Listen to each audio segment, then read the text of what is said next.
Shabbat Shalom, Mishpacha. This is Rabbi Simon Eltef from North America. Great good morning to all of you, and a good afternoon to those in England and Europe, and a good evening to those in the East and Far East. Shem Yahweh for another great Sabbath. And this weekend is going to be I would probably say, starts tonight, Sunday. I would say Sunday, which will be the lunar calendar tonight. Sunset starts the festival of Shavuot, Feast of Weeks, commonly known as Pentecost in the Christian world. And I know that some of you will be celebrating that, so I send you a Chag Sameach, a happy festival. Whilst we have all sorts of well, I shouldn't say all sorts of, but I should say that some problems in this country. The recent activity that you see on your TV, it's kind of sad to look at it. Rabbi Kefa informed me yesterday what was happening in Minneapolis, and let me tell you a little bit about Minneapolis.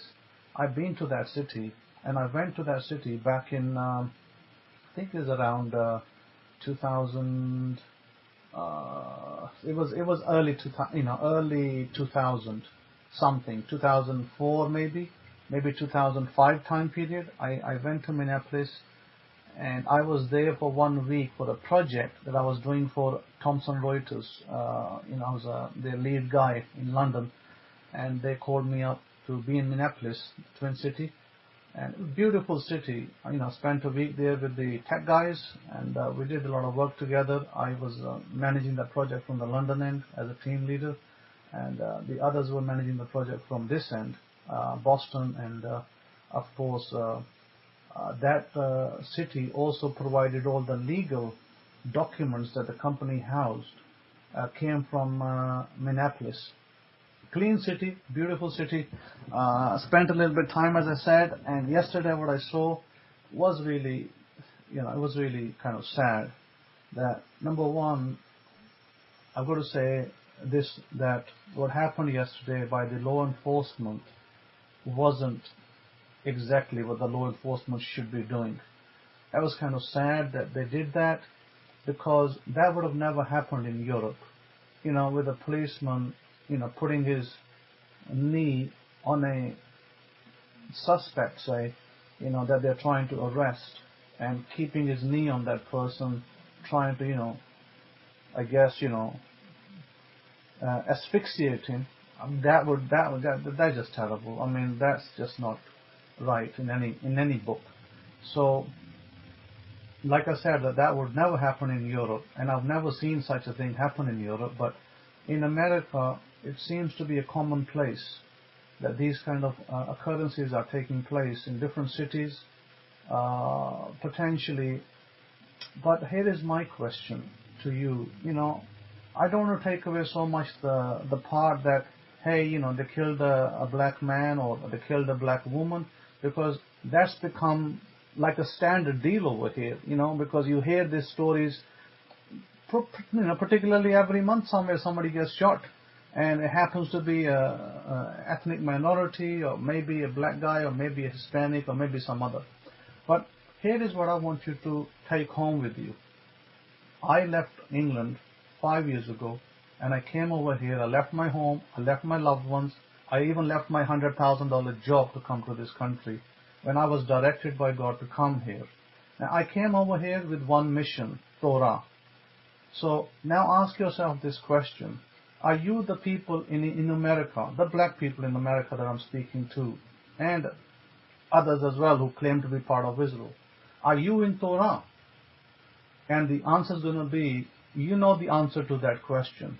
And the fact that people are being killed left, right, and center, that's, these are different families that is happening too.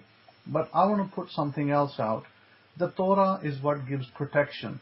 Your church is over here, the church is for the Christian people, where you go and do your prayers every Sunday. It's all fine and dandy. But what protection have they given you? Have they given you protection? Have they given you blessings in this country?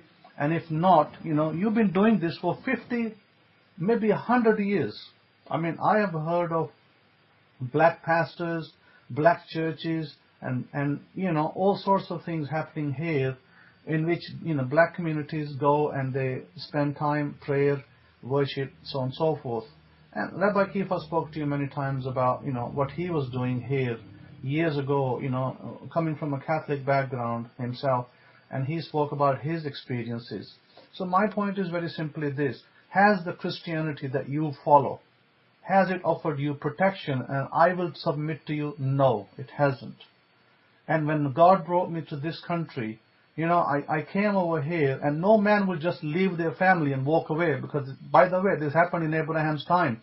People like Abraham did do that, and people like Simon Altav do that. But show me another man who would be willing to leave his family, leave a six-figure, paying job, and leave his home and say, I'm walking to America. Show me one man who would do that in 2020. You will not find a single man in this whole entire planet who will do that.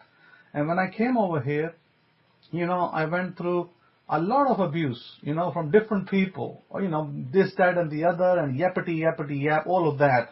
But I still plied on. 2015, 2016, 2017, so much abuse was thrown my way, but I still plowed on, and I still am plowing on over here, Baruch Hashem Yahweh, because I can tell you today that the students that I have, the people that decided to put their faith in the God of Israel, in the God of Abraham, Isaac, and Jacob, they are still here today. Those people are still with me, and those people are the ones that are the blessed the most. They are the most blessed people, and they are the most benefited today, and they will tell you, you don't have to ask me. I don't speak about individually of those people, but you can go and ask them, hey, how is your life after you went with Rabbi Simon and he taught you? How is your life today, 5 years later, 10 years later? And they will tell you how their life is.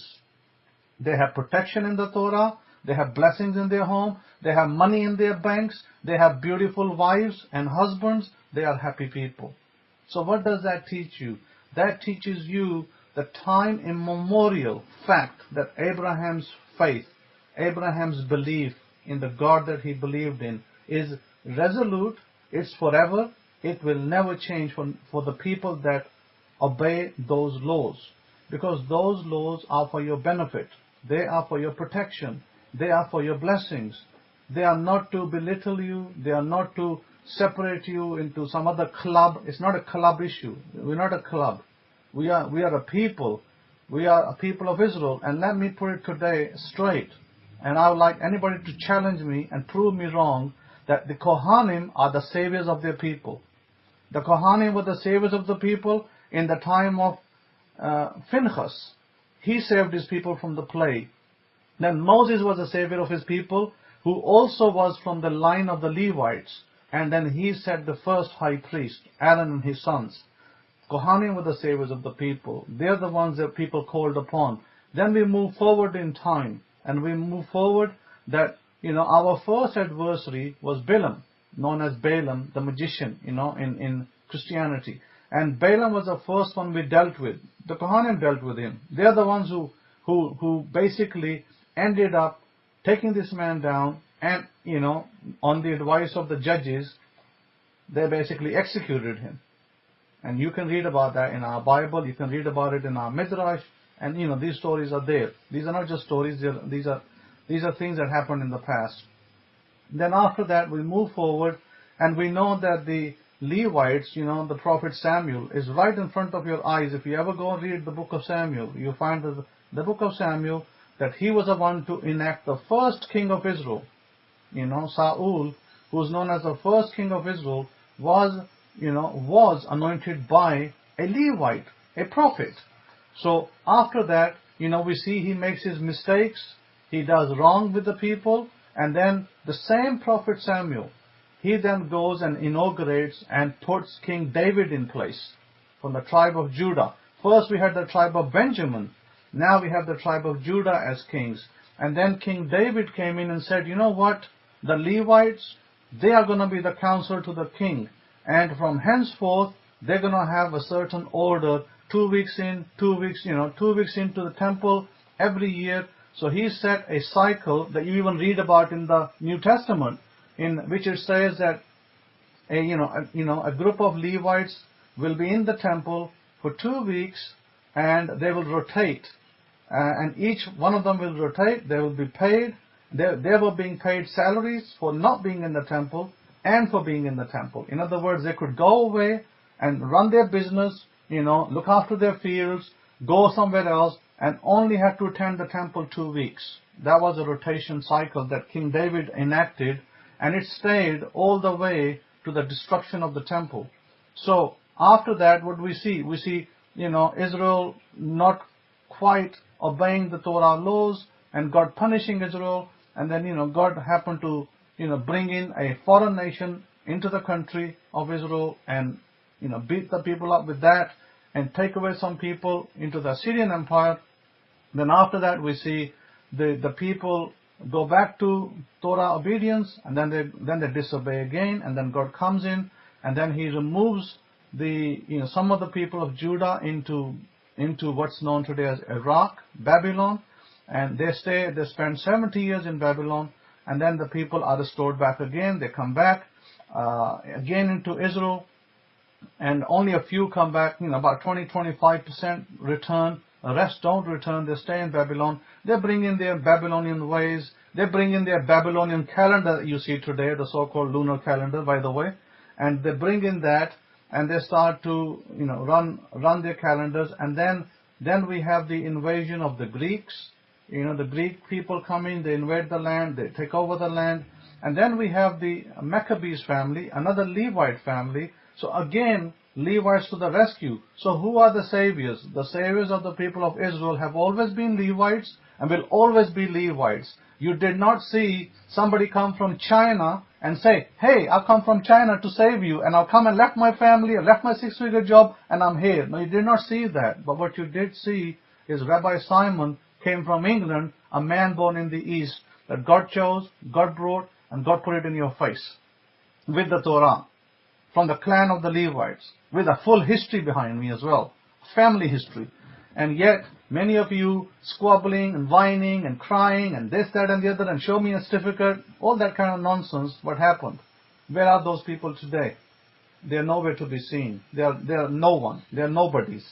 So you've been given the opportunity to learn, to practice, to study. I've taught you many different facets of Torah. I've shown you different faces of the Torah, and you can see that through the development of the Hidden Truths Hebraic Scrolls, which was the Abrahamic-Faith Bible. You saw how that development came in the last 11 or so years, or 12th year now we're in that 12 years of the Abrahamic-Faith Bible in its development, in its methodology, in the then the Siddur that was created to help our people how to pray, how to gain the prosperity that you all deserve and that you should all have. Everything was given to you piecemeal, step by step by step. It was given to you, and some of you faithfully followed, and those of you that faithfully followed have been blessed tremendously. I mean, I can probably tell you that Rabbi Zechariah, he's not in the room, he was one of them. Rabbi Hananiah, he was another one that's faithfully following these principles for more than 10 years now, more than a decade, maybe even a lot longer than a decade, maybe more than 15 years. And Rabbi Kefa probably is on their heels. He came in slightly later, but he's been around, and he will tell you in his part of the lecture how he has been blessed through the Torah. So my point is this, that if your Christianity did not help you, if your Christian churches did not protect you from the police, from the state, from the bad things that happen to you, then why aren't you in Torah? That's my question. Don't cry about Mr. Lloyd dying and some other woman being shot and this man being shot. Don't cry about that. Cry about the fact that you had a history. You had a identity, and you lost your history, you lost your identity. Now, God wants to restore your identity. But what do you do? What do you do with that? You flounder it. You don't follow it. You scream, oh this and oh that and on the third, and then guess what? And let me be very particular. Let me be particular. It's not to say that I don't feel sad for what happened, or I don't feel angry for what happened, All of that is valid. But where do we now go? Do we now go to the police and say, hey, give us justice? Do you think the police can give you justice? Do you think that this country can give you justice? If this country and these police people could give you justice, you already would have had it. So somewhere along the line, there is a fault line. And I say this, and it's going to be offensive to you when I say it, but I will say it nevertheless. What you create, what you sow, is what you reap. So when you're going to sow evil, you're going to reap evil. And it's going to come in different formats. And let me tell you how you create it. Let me tell you how you create evil. You know how you create evil? You create it by constantly. This is not just sometimes. And I've heard this. I have been in the midst of the people of color, if you would like to call yourself black, African Americans, whatever label you like to give yourself. Although I don't prefer any of those labels, but let's just say, you give yourself the label of black African Americans or African Americans. And African Americans, I've spent time with them in their homes, in their places of worship, and always I hear, oh, the white man, oh, the white man, oh, the white man this, oh, the white man that, oh, they are listening to my phone calls, oh, they're tapping my phone, oh, I hear this man in the phone, and I've changed 3 numbers. What does that actually show you? That shows you that these people are constantly living in fear of the white man. And then what happens? What happens when you constantly live in fear? What we see is Job on the screen. We read about Job in the Bible. Constantly living in fear, sacrificing. Oh, I need to sacrifice. My children might do something wrong, and God will protect them. But the protection did not come. In fact, disaster came to his home. Testing came to his home. Trials came, and he lost all his family. So I see very similar to Job. Today what I see in America is what I saw in Job's timeline, which is from the period of Genesis. It's even before Moses' period. So I see the same thing in America. And same thing, fear. And fear drives violence, and fear creates violence. So now, when I look at it, it's very sad to see people rioting, breaking things apart. Just because one man does wrong, doesn't mean you also have to do wrong now to prove that you're right. 2 wrongs don't make a right. So again, let me be very clear. What you create is what you will see on the screen of space. Let me say it again. What you create is what you will see on the screen of space. You, the black people who call yourself, African Americans. First, you're not African Americans. Many of you people have come from, lands that are far away, and history tells us that a lot of you were from the tribes of Israel, and you ended up in this country, and you were, indoctrinated with Christianity and mumbo jumbo and all of that, and that's what you were followed. You were given pork to eat, all the garbage food of the Gentiles you were given to eat. That's the reality, let's be real about it. Let's not hide things. So all of these things happen, and now you have an opportunity to, go back to your heritage. Go back to Torah. It doesn't mean that you have to leave America or, migrate to some stupid country in Africa, because a lot of those countries are stupid countries. I can tell you, because I've been there. I've wasted money over there, with people who claim to be this, that, and the third. And none of them claims were true, because they were just simply deceiving and conniving people. And that's where they are today. So in so much as that, instead of, seeing all that hatred in the midst of the people, I am saying that until you start to create good within you, you will not see it without. And that is a message of the Torah, by the way. And this is a message that the Kohen is going to deliver to you. That no man on this planet today, and no man from this country today, is going to give it to you in your faces. That what you are creating is what you are seeing on the screen of space. If you are creating fear within inside you, then fear will appear in different forms. I'm not saying that fear will necessarily create shooting all the time, but fear can create shootings. Fear can create disasters. Fear can create hurricanes. Fear can create homes being destroyed, families being destroyed, jobs being lost. That's what fear creates. Fear can appear in many different forms, but the Torah is what protects you. The Torah is only thing that protects you. And if you pick up the Torah and you say, you know what, I've tried Christianity, I've tried Buddhism, I've tried all the isms out there, I've tried Pentecostalism, I've tried baptism, I've tried this, that, nothing worked for me. Now I'm going to go and try the Torah for a change. And I'm going to see if this delivers what I desire. And I can guarantee you, the day you make that decision, that will be your turning point. That will be your turning point in your life, and you will never look back, and you will never see another policeman put hands on you. Because guess what you will be creating opposed to what the others are creating. Just think about it. So, I leave it with that, and I think we should, we should always, all of us, we should create good. I mean, right now we're dealing with the pandemic in the whole earth, and also now we have to deal with this, rioting, black people being shot, black women being shot, males being shot, all of that. It's not good. It's not good for us to be in this situation. I suggest to you is this, that let us come back to God. Let us come back to the ways of Abraham. Let us look back at the ancient paths. That is what the book of Jeremiah says. Look back at the ancient paths. Look clearly. Look with a desire to be there. And then God will rest your souls. I paraphrase from the book of Jeremiah that when you look intently, God will bring rest to your souls. In the meantime, if you are still going to think that pastors are going to give you rest, think again. Because you're going to go down that same pipeline. It's going to be a never-ending cycle of violence, never-ending cycle of fear, and a never-ending cycle of what's happening today. It's going to be just multiplied all over again. So I suggest you don't go there.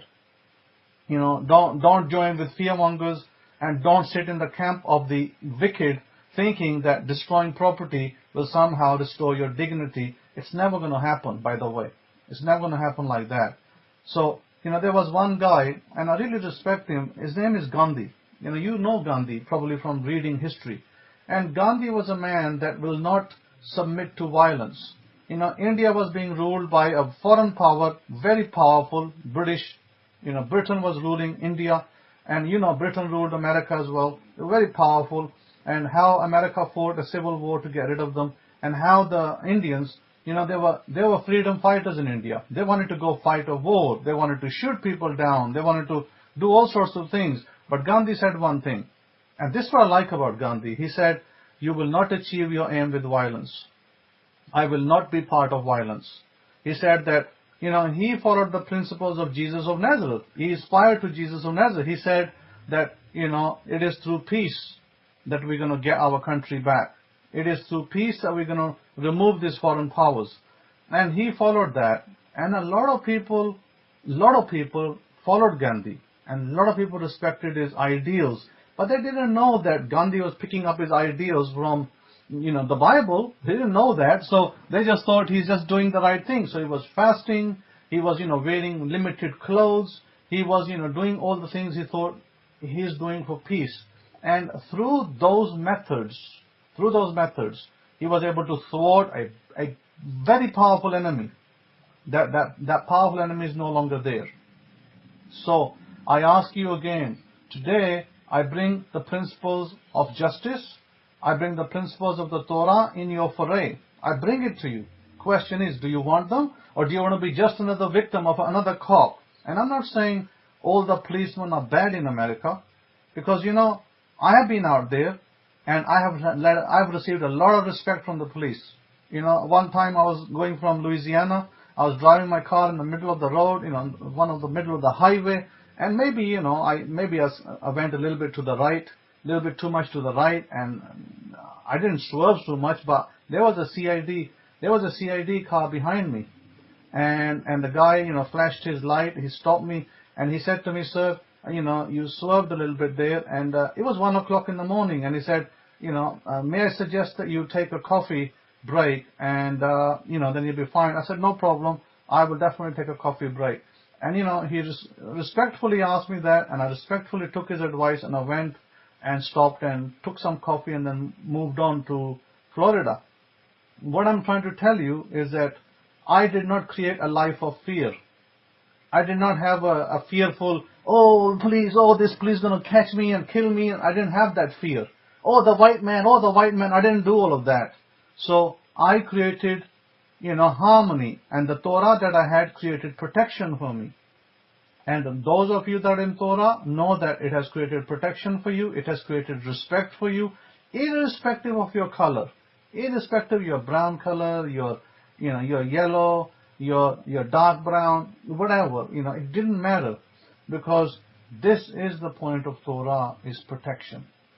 And listen, this is our festival days. We are in the middle of again celebrating the giving of the Torah. This is what this festival means. It doesn't mean, oh, Holy Spirit came down. Stop believing the nonsense for a change. Let's really start believing what actually happened, not what Christianity wants to, make you believe, that the Holy Spirit came down on this event. No, that is what they believe. That is what they are taught by their so-called pastors. But what really happened was that in Moses' time, Moses brought the people beside a mountain in Saudi Arabia. And then the Torah was given to the people of Israel. And then they were given an oath. They were, God took them in a metaphoric way as a bride. And He said to Israel, if you follow me, if you do these things, then you will have a road of blessings before you. If you don't, a road will be of curses. Simple, that's it. God didn't say anything else. There was no hammer and nails. He didn't have a sword in His hand and say, if you don't do this, I'll kill you. No, He didn't say that. He simply said, look, I set before you two roads. I set before you life and death. God said, choose life. Now, how many of you have chosen life for yourself? You can answer that question yourselves, if you've chosen life or death. And those of you out there who are running around chasing, cops or crying, foul play, guess what you have chosen? So, create good things within you. We are co-creators with God. We have been given the powers, we have given the authority to create good things. And we should always create good.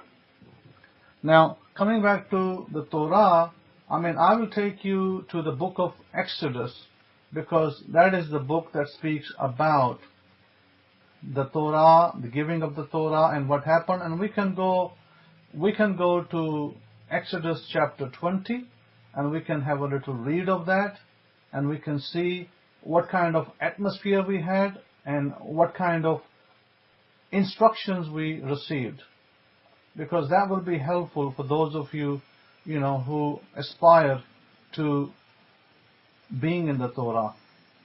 As if I can open my Bible, looks like it's stuck somewhere. So my documents are. In fact, I'll just pull it up from the King James Version of the Bible for now, just to make it easier, because you may not have the Bible that I have, and then it makes it, different to what I'm reading versus what you have. In Exodus chapter 20, it says in verse 9, we'll go to chapter 19, and there it says as follows, in chapter 19 verse 3, and Moses went up unto God, and the Lord called unto him out of the mountain, saying, Thus shalt thou say to the house of Jacob, and tell the children of Israel, Ye have seen what I did unto the Egyptians, and how bare you on eagles' wings, and brought you unto myself. Now therefore, if you will obey my voice indeed, and keep my covenant, then ye shall be a peculiar treasure unto me above all people, for all the earth is mine. And ye shall be unto me a kingdom of priests and a holy nation. These are the words which thou shalt speak unto the children of Israel. And Moses came and called for the elders of the people, and laid before their faces all these words which the Lord commanded him.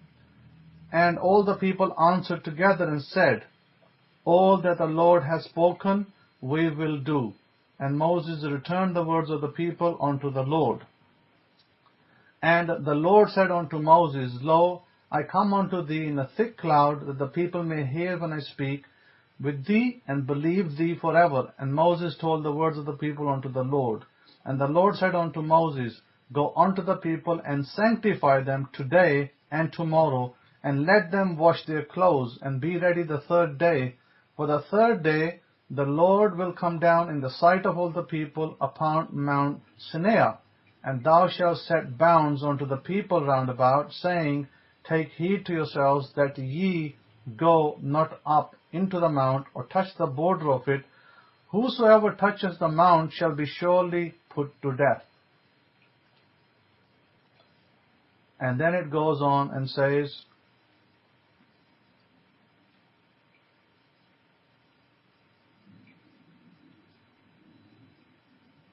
okay, so we'll continue with verse 16. And it came to pass on the third day in the morning that there were thunders and lightnings and a thick cloud upon the mount, and the voice of the trumpet exceedingly loud, so that all the people that was in the camp trembled. And Moses brought forth the people out of the camp to meet with God, and they stood at the nether part of the mount, and Mount Sinai was altogether on a smoke, because the Lord descended upon it in fire, and the smoke thereof ascended as the smoke of a furnace, and the whole mount quaked greatly. And when the voice of the trumpet sounded long, and waxed louder and louder, Moses spake, and God answered him by a voice. And the Lord came down upon Mount Sinai on the top of the mount, and the Lord called Moses up to the top of the mount, and Moses went up. And the Lord said unto Moses, Go down, charge the people, lest they break through unto the Lord to gaze, and many of them perish. And let the priests also which come near to the Lord sanctify themselves, lest the Lord break forth upon them. And Moses said unto the Lord, The people cannot come up to the Mount Sinai, for thou chargest us, saying, Set bounds about the mount, and sanctify it. And the Lord said unto him, Away, get thee down, and thou shalt come up, thou and Aaron with thee, but let not the priests and the people break through to come up unto the Lord, lest he break forth upon them. So Moses went down unto the people, and spake unto them. And God spake all these words, saying, I am the Lord thy God, which have brought thee out of the land of Egypt, out of the house of bondage. Thou shalt have no other gods before me. Thou shalt not make unto thee any graven images, or any likeness of anything that is in the heaven above, that is in the earth beneath, that is in the water under the earth. And thou shalt not bow down to them, nor serve them, for I, the Lord thy God, am a jealous God, visiting the iniquity of the father upon the children, and the third and the fourth generations of them that hate me.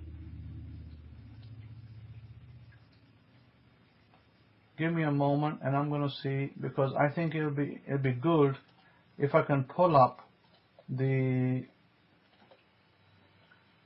Bible.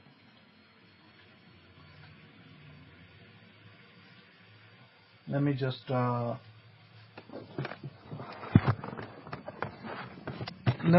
up the Abrahamic-Faith Bible, and I'll be able to speak from that somewhat as well, so that I can give you a little flavor of what's happening here. Because it's an important day, I feel it'll be just important for me to pull up this Bible. The reason why I say that, because the wording is important. Otherwise you'll miss the wording that I'm trying to convey to you. And let me just go over to Exodus 20. I'm just opening up my Bible here, and I feel that it's a good idea to use that to instruct you in the book of Exodus. Okay, let's go to Exodus chapters 20, and we'll start with and Elohim spoke all these words, saying, I am Yahweh your power, who brought you out of the land of Mitzrayim, out of the bait of slavery. You shall have no other powers before me. You shall not make for yourself a carved image, or any likeness of anything that is in the Shemaim above, or that is in the earth beneath, or that is in the Maim under the earth. You shall not bow down to them, nor serve them. For I, Yahweh, your power, am a jealous hell, visiting the iniquity of the Avot on the children to the third and fourth generations of those who hate me. By the way, this one that I read, this particular version that I'm reading, was from the September 8 edition. Now, the word jealous there has been since corrected with alongside the translation that was given from the Samaritan edition of the Torah to not jealous but devoted Elohim. That I am a devoted Elohim to the tribes of Israel. Not jealous, because jealous word, it doesn't convey the quite right deal over there. It says, you shall not lift up the name of Yahweh your power in oaths falsely. Yahweh will not leave him unpunished who lifts up his name and falsifies it. And remember the Sabbath day to keep it holy. 6 days you shall labor and do all your work, but the seventh day is the Sabbath of Yahweh your power. In it you shall do no work, you, nor your son, nor your daughter, nor your male servant, nor your female servant, nor your cattle, nor your strangers within your gates. For in 6 days Yahweh made the Shamayim and the earth, the sea, and all that is in them, and rested the seventh day. Therefore Yahweh blessed the seventh day and consecrated it. Give glory and honor to your father and to your mother, that your days may be long upon the land which Yahweh your power is giving you. You shall not murder. You shall not commit adultery. You shall not steal. You shall not bear false witness against your neighbor. You shall not covet your neighbor's bait. You shall not covet your neighbor's wife, nor his male servant, nor his female servant, nor his ox, nor his donkey, nor anything that is your neighbor's. And now all the people witnessed the thunderings, the lightnings, the flashes, the sound of the shofar, and the mountain smoking. And when the people saw it, they trembled and stood afar off. And they said to Moses, you speak with us, and we will hear, but let not Elohim speak with us, lest we die. So, Baruch Hashem Yahweh, for the words of Yahweh, for the beautiful words that are given through Moses on this beautiful, wonderful day of the coming up festival. So I would like to again come back and give you a reminder that we are not commanded to hate our neighbors. Now, the way I look at it, what's happening around us, I don't really see any love being shown to anybody, really. What I see is a lot of hatred. I see a lot of animosity, and I see people just going berserk. And going berserk is not going to change nothing, because going berserk will only make things happen again and again and again. And you and I both know that nothing has changed in 5 years that I've been here. And it's not going to change if we continue this path. So really, we have to ask the question, what is the solution? Not so much what the problem is. You all know what the problem is. But what is the solution to this? Is there a solution? And yes, I submit to you there is a solution. Because the problem is created. And we have to deal with the solution now, not so much with the problem. Because if we continue to focus on the problem, we will never arrive at the solution. So henceforth, I would submit to you that we really have to change the approach. They say that if we continue to try the same thing over and over again and expect different results, is called insanity. All the psychologists in the West will tell you that if you continue to adopt the same approach and you think you can keep trying the same thing and expect a different result, they say that that's insanity, because nothing changes. And I guess that's true as well. Insanity is exactly that. So you don't want to be in that camp. And yes, Eddie, peaceful protest and love. But let me ask this: why not just stay at home? Why not you create that peaceful protest, within you, inside? How about we start creating within, and then we'll start seeing without. What you create internally, exactly what Gandhi was teaching, exactly what Jesus of Nazareth was teaching, and exactly what the Kohanim were teaching centuries ago. But people want to do their own thing. People think that picking up a stone, will help them. and destroying property will help them, I submit to you, no, it won't help you. Picking up guns won't help you. And, in Jesus' time they said, hey, we want you to, we want to make you king. Become our king and lead us to battle. And he said, no. Those that will live by the sword will die by the sword. And how many countless histories, countless times we've read in history of many, many people that picked up the sword, guess how they died? By that same sword they picked up. So, the analogy there of you pick up your sword and you cut down your enemies, but then in the end you will be cut down as well.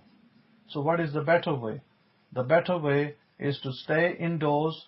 It's locked down, and even if it wasn't locked down, stay indoors, meditate, create a better world for yourself. Create a better world for your people. Let me tell you something. Let me give you 2 testimonies today, which are factual testimonies.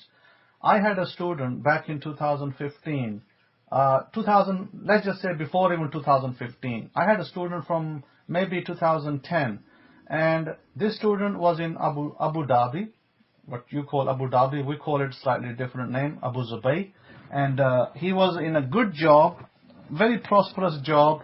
He worked for a very rich man, and he had many, this rich man owned helicopters, he owned planes, and so this man that was my student, he actually was a kind of like an assistant to this rich man. And he invited me to go over to Abu Dhabi, and I went over there to teach.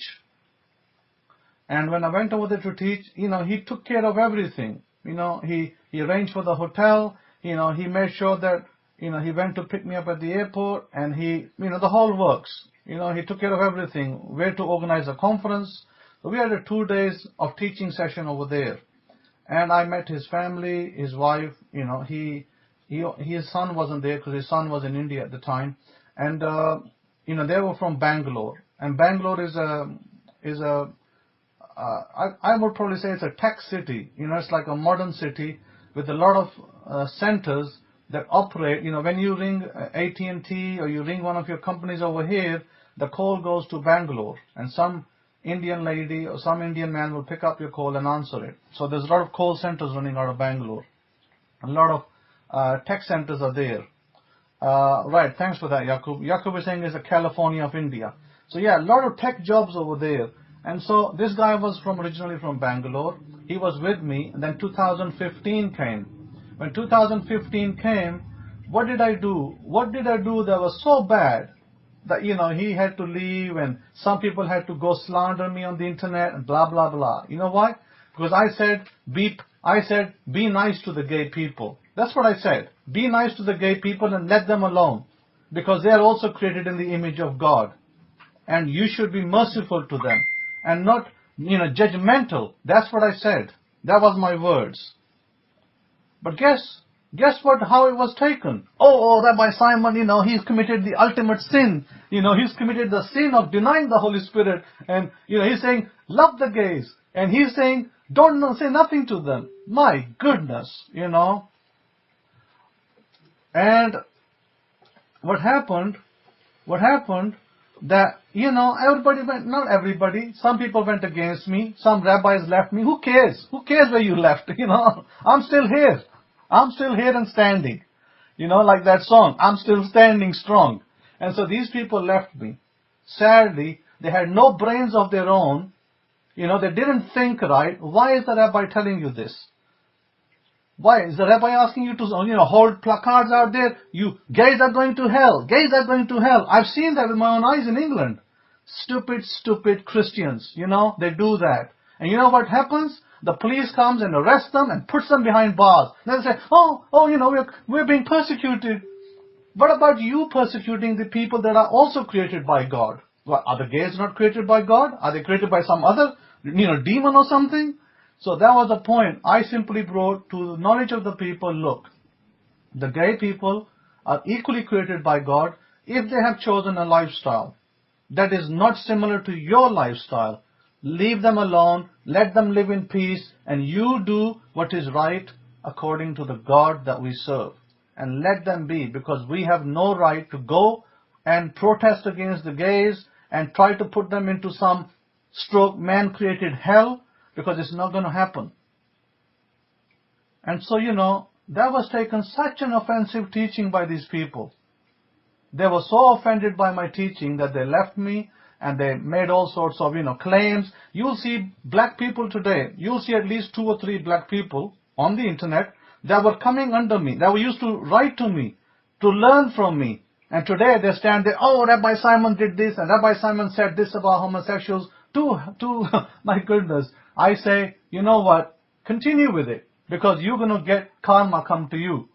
Karma will visit you and destroy you, then you will realize who you're up against. So what happened, I didn't say nothing. I mind my own business. I made my statements. They were recorded. I didn't put them on the internet. Some other people doctored them up and put them on the internet. Fair enough. No problem. Carry on. Life goes on. Rabbi Simon continues his life. And then what happens is that my student who had left me, and I asked him, I said, why are you leaving? And he said, well, my congregation is saying that, we shouldn't be with Rabbi Simon because he is saying that we should respect the gays and we should not say nothing about them. And I said to him, what are the gays doing to you that you find so offensive to leave Rabbi Simon? He didn't have an answer for that. No answer, simply because he had a mixed congregation. His congregation had Ugandans, Ghanaians, they had Indians, they had some other people of other nations. So basically they sat together and they said, you know what, we don't want to follow Rabbi Simon. Rabbi Simon has to repent. He has to say, he is wrong. Otherwise he is going to go to hell. I just sat over here and laughed. I said, those that disrespect their teacher will only end up in worse problems themselves. Simple as that, and I just left it. 5 years later, I never heard from that guy ever again. 5 years later, I had a message on Skype, because that man used to try to connect with me on Skype in the past, and a message came from the same man. I don't know if it was him or somebody else. Sent a message, please contact me, I'll need to speak to you. So I responded back. I told Kefa that I had a message from Abu Dhabi, sounded like that, old rabbi that we had with us. I don't know what happened. So anyway, it turned out it was his wife. His wife had contacted me from Bangalore.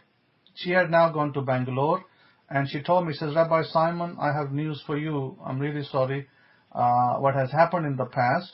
And I said, yes, I remember what happened in the past, and I haven't heard from you guys, but, I hope all is well. And she said that my husband has died. He's dead. I said, I'm so sorry to hear about that. I said, what happened? She said that after he left you, 2 years down the road, he acquired a kidney disease, and he was then waiting for a transplant, and he died before the transplant could happen. So she said, I ended up, he had a really good job. Of course, when he died, the job went. There was no pension.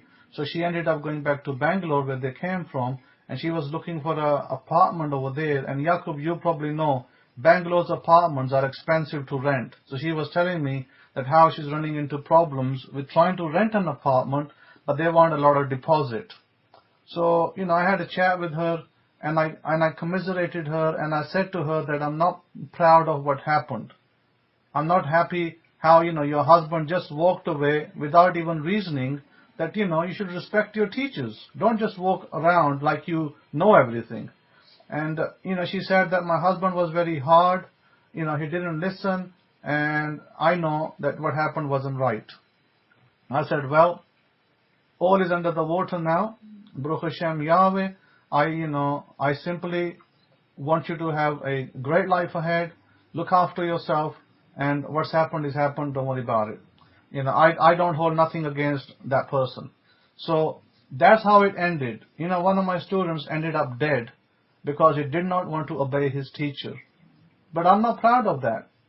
I'm not saying that that's a great thing that happened. I'm really sad that I could have saved that man's life. Sincerely, I could have saved that man. He would still be alive. If I was in that man's life, he would still be alive today. Do you know that I went to Pakistan in the East, and there were some people who were very ill. And I went to the hospital to see these people, because they belonged to my family. They were part of my Aisha's family. So I went there, and I saw these people, And I saw this one particular woman who the doctor had advised had to have an operation. She had to have a gallbladder taken out. And I said to the woman, whatever happens, you are not to have your gallbladder taken out. I don't care what the doctor tells you. You come out of the hospital, and I'll tell you what you need to do. And I told her, and I said, you come out and you follow that. That's it. She did follow my advice. She did exactly what I told her. Today, that woman is well. She's only 30 years old. She's alive, she's well, she's with her family, and she did not have a gallbladder taken out. I have saved countless people's lives across the world, and I'm about to go again to the East. And I've got people left, right, and center crying, Rabbi Simon, Simon, please come and help us. Honestly, I'm telling you, people are crying for me to go there. They're saying to me, come and help us. We got all sorts of problems with health, this, that, and the third. And I have gathered a plethora of supplements and medicines over here. Plethora. My whole suitcase is full of medicines. And I'm about to take it. I'm about to travel in two weeks, maybe 3 weeks. And I'm about to go. And I can tell you the countless number of people I'm going to help is just tremendous. And why do I do that? Why do I spend my money to help other people who are not going to pay me nothing back? But their lives will be saved. Why? Because the God of Israel commands us to be a blessing to the people. We are to be a blessing to the people. We are to be a light to the people. I refuse to go out there and break people's homes and, throw stones and burn cars down. I refuse to do that. But I will go and bless people. I will go and help them if that's what they can, want. So with that, I'm not going to say more than that, but all I'm going to say is please, stick to the Torah and you will do well. You walk away from the Torah, you walk away from blessings. And that is not good. So with that, I'm going to pass it to Rabbi Kefa. And Rabbi Kefa, on to you today. Have a great Shabbat. Renew your covenants with the Torah. Renew your covenants with the God of Israel. And be in steadfast obedience and faith. And you will never regret it. I guarantee you that. Shabbat Shalom and Shalom Shalom.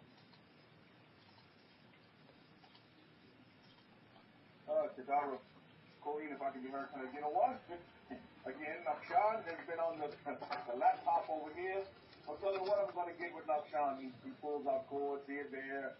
So I'm piecing things back together. But I did wise up and take the wisdom of the Hokmah, and I got him a little computer. So now he has his own little baby computer. So he's doing his thing with that. I tell you, Nafshan is going to be an IT.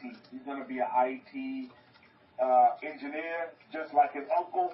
And amongst many other things. Nafshan will wear many hats, Baruch Hashem. So, Todah Rabbi for your responses. Todah Rabbi HaKohim for your timely instruction and guidance going forward in this time, or in this period of, let's just say, interesting times that we're in. Now, going forward, I'd like to wish all of you a great festival weeks ahead. If you're celebrating. How many of you are celebrating the festival weeks is coming up? What, Sunday, isn't it? How many of you are celebrating the festival weeks coming up? Anybody? Put up a capital F for festival. If you are, I wish you all a great festival ahead. I guess maybe most people are on the Hana calendar, Baruch Hashem. If you're on the Hana calendar, then you already it's done dusted for Baruch Hashem. We give thanks always for whatever calendar you're on or however you follow. Todah Rabbi HaKohim. Todah for your responses, by the way. I wish you all a great festival. Make sure you eat a lot of chocolate and cheesecake, for sure. For sure.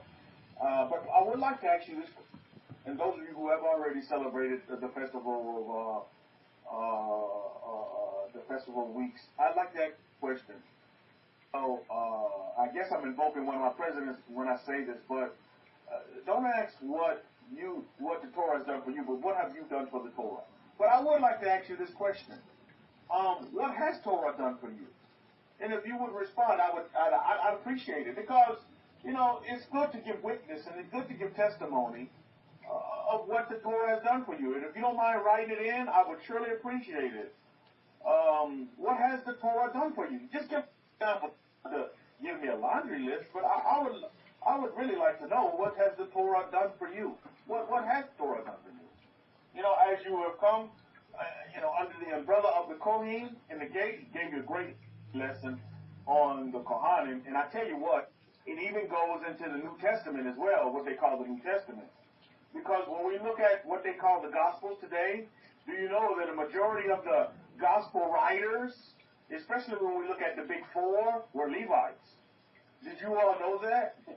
I'm going to invoke our forefather Luca today. He was a Levite.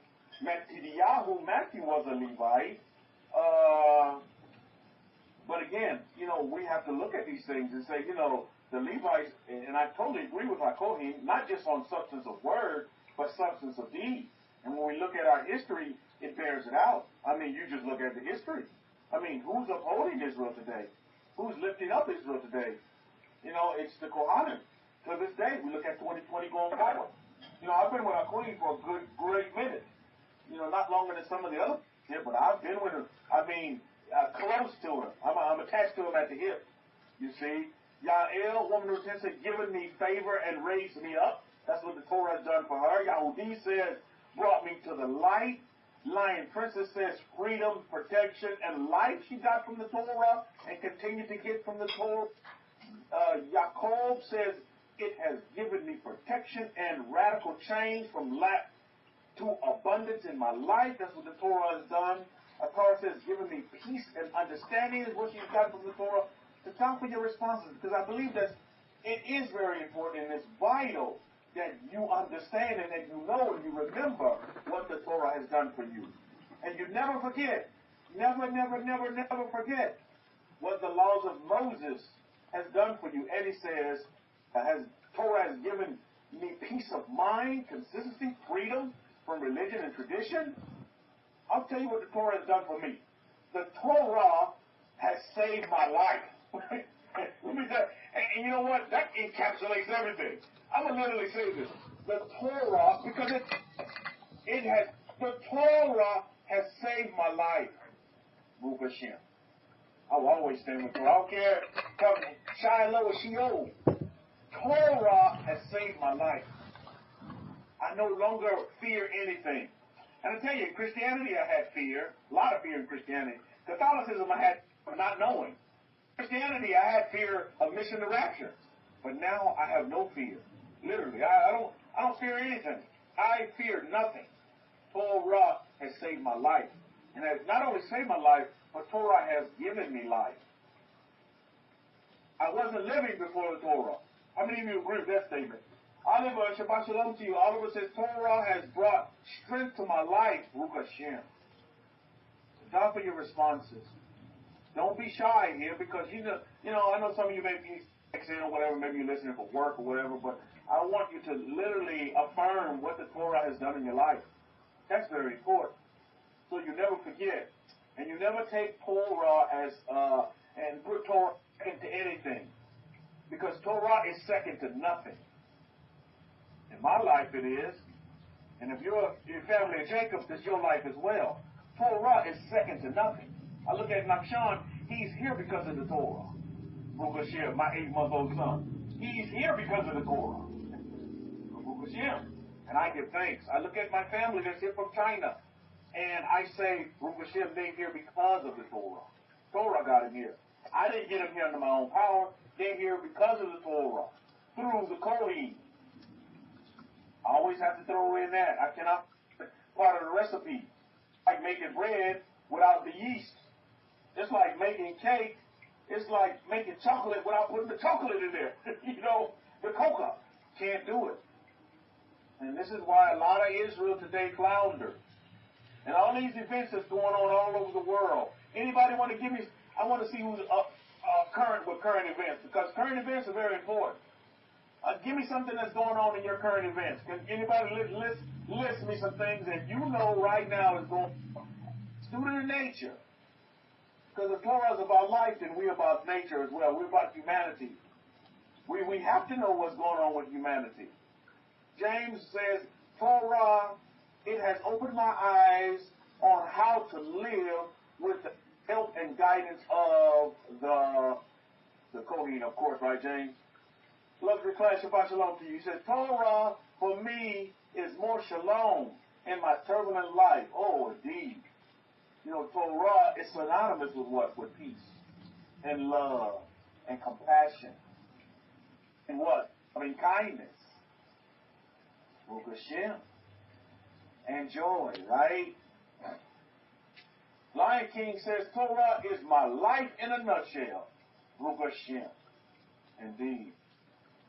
Well said, Lion King. Torah is my life in a nutshell, and indeed it is. It's the way you live your life. It's a lifestyle. It has nothing to do with no religion. It's how you get on from day to day, and how you move from strength to strength, not strength to weakness, and not strength to protest, and not peace to protest. That's not what it's about. It's peace, that everlasting peace that passes all what man can understand. Baruch Hashem. I give thanks. And my word for you today is this, is to look up. To look up. Whatever's going on around you, look up. And our Kohen added to that in his lecture. He added to it. You have to look up, but then you have to look within. And again, on this day, we're going to invoke Torah. We're going to invoke Moses, Moshe, Musa. We're going to invoke this day, him up, as we do every day. Because as we're in the Torah, guess what? We're always invoking Moses, Moshe. Ohio 5 says, I learned to rest on Shabbat. I did not know how to rest. I enjoy resting now, Baruch Hashem. To top of that, Ohio 5. Truly rest. Truly relax. Truly remember. Baruch Hashem. So we give thanks always. Always for the Torah. And I want to invoke Moses this day, just like our forefathers with Moses, not so much in what they said, but the actions. On what we did and what we continue to do in this world of what we consider ups and downs, good days and bad days. None of that phases us, because as you see a student of human nature, you study human nature, not too many people are able to give me current events, but you need to know what's going on in the world. Either in the east and the west, I must convey this message to you. Don't keep yourself in a box. You have to know what's going on out there so that you can know how to what? So you can know how to illuminate light. You must know what's going on around you and surrounding you and in the broader picture of the bigger world. So you must stay current and up to date with current events and what's going on. I caught things that I didn't even know about. And I call myself being up to date. Hey, Kefa, you know this is going on? I know that was going on. But there's things going on, and we should know what's going on. For purposes of our meditations. Because we talked about last Shabbat, right? We can do many things, and we can do many things from the confines of the four walls of our base, right? Of our home. Many things can get accomplished in the broader picture of this dominant world that we've been given dominion over. From the confines of our very home. From being in this social isolation, so-called lockdown, mumbo jumbo. And just for your knowledge, you know, Texas is wide open now. We're open. Went out with the family out there yesterday, and yeah, Texas is opening in full effect. Baruch Hashem. And you know what I'm noticing? Most people, it's not a new normal. Most folks went back to their old normal. You know what I'm talking about? I've noticed that. Is that as Texas is opening, everybody's just going back and doing what they did before Corona. You know, pre-coronavirus, everybody's just going back doing the same thing. Everybody shopping, not wearing masks. Everybody, you know, now I know the stores are instituting these things because they have to so they can open their doors, but, you know, most states are allowing you the option of wearing a mask or not. And so, but basically, you know, here in Texas, people just going back doing what they were doing and doing the same things that they were doing before Corona. You know, hopefully, my desire is that they're washing their hands a little bit more. That'd be good. That's always a good thing. One of the Corona is to teach people to be clean and stay clean. You see, Yael Wonderton says the space station return astronauts to space station. Oh, that's so marvelous news. I tell you, Yael, my family will sit down and watch the launching today. How many of your families going to do that as well? That's history. And I'm hoping, my desire is that maybe Sean will get an itch to want to go to space as well one day. Watching the launch at 8 months old. Historical launch. Americans are bringing Americans back to space. We're not paying all this money to Russia to use their broken down system. I mean, it works. I'm not going to call it broken down, but it's kind of outdated. I'll say that.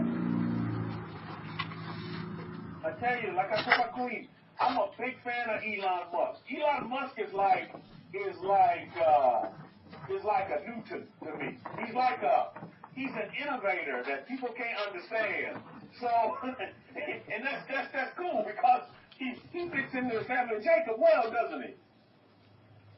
And he immigrated from where? Anybody know where Elon Musk immigrated from? Just fun fact. Elon Musk is an immigrant from South Africa, if you didn't know. There you go. Luxury class, South Africa. Luxury class says, is it okay if I drink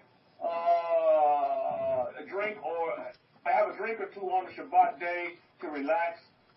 Not an excessive drinking, though. Oh, yeah. Oh, of course, luxury class.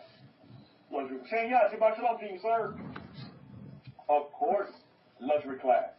Your drink of preference, whatever it may be. Whatever it may be, the confines of your home, my goodness. Go for it, sir. Go for it. So I think it's very, very important that we understand is that, Torah frees you, as you see here. And to God for that question, luxury class, because that brings me to another point. In Judaism, and another one of those isms, right? You get Judaism, and they tell you can't do this, can't do that, blah, blah, blah, blah, blah, blah, blah, blah, blah. It so shackles you. And I know luxury class will say, yes, indeed, Rabbi, because I was there. And it shackles you, and it just leaves you, you don't know where you're coming, you're going. Sometimes you're afraid to ask questions because you're afraid you're going to get the wrong answer. That's going to just, it's just going to beat you down and just, leave you in just, total disrupt to the laws of Moses, you see. Luxury class says, I was bound in Christianity and to the traditions and man-made legalism going deep. Now you're free. And that's another one of the greatest things, like some of you mentioned, that the Torah has done for you. It has totally freed you. It's given you freedoms that are beyond man's understanding. Because when most people look at you, they look at you like most people look at Elon Musk. Is he this strange person? He's got these outlandish ideas. Strange person. Saying he speaks things that are not in existence. He's speaking of things that are just not, you can't see them, so why is he speaking? He's just speaking these things and he's lying. No, it's not lying that you speak things that are not as though they were. That's not, you just speak to existence.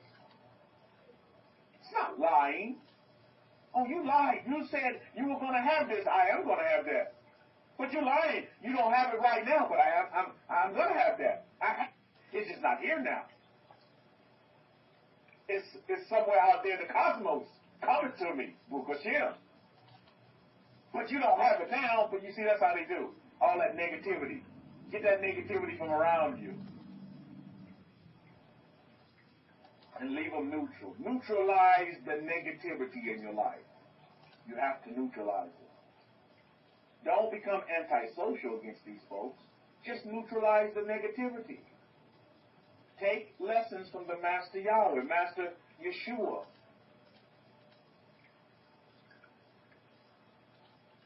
Negativity, he just neutralized it. And most of the time, he neutralized it with what? The laws. He invoked the laws of Moses. Baruch Hashem. I'm going to talk about that in a minute because I think that's important. Neutralize the negativity around you. Don't get negative with negative. Just neutralize it.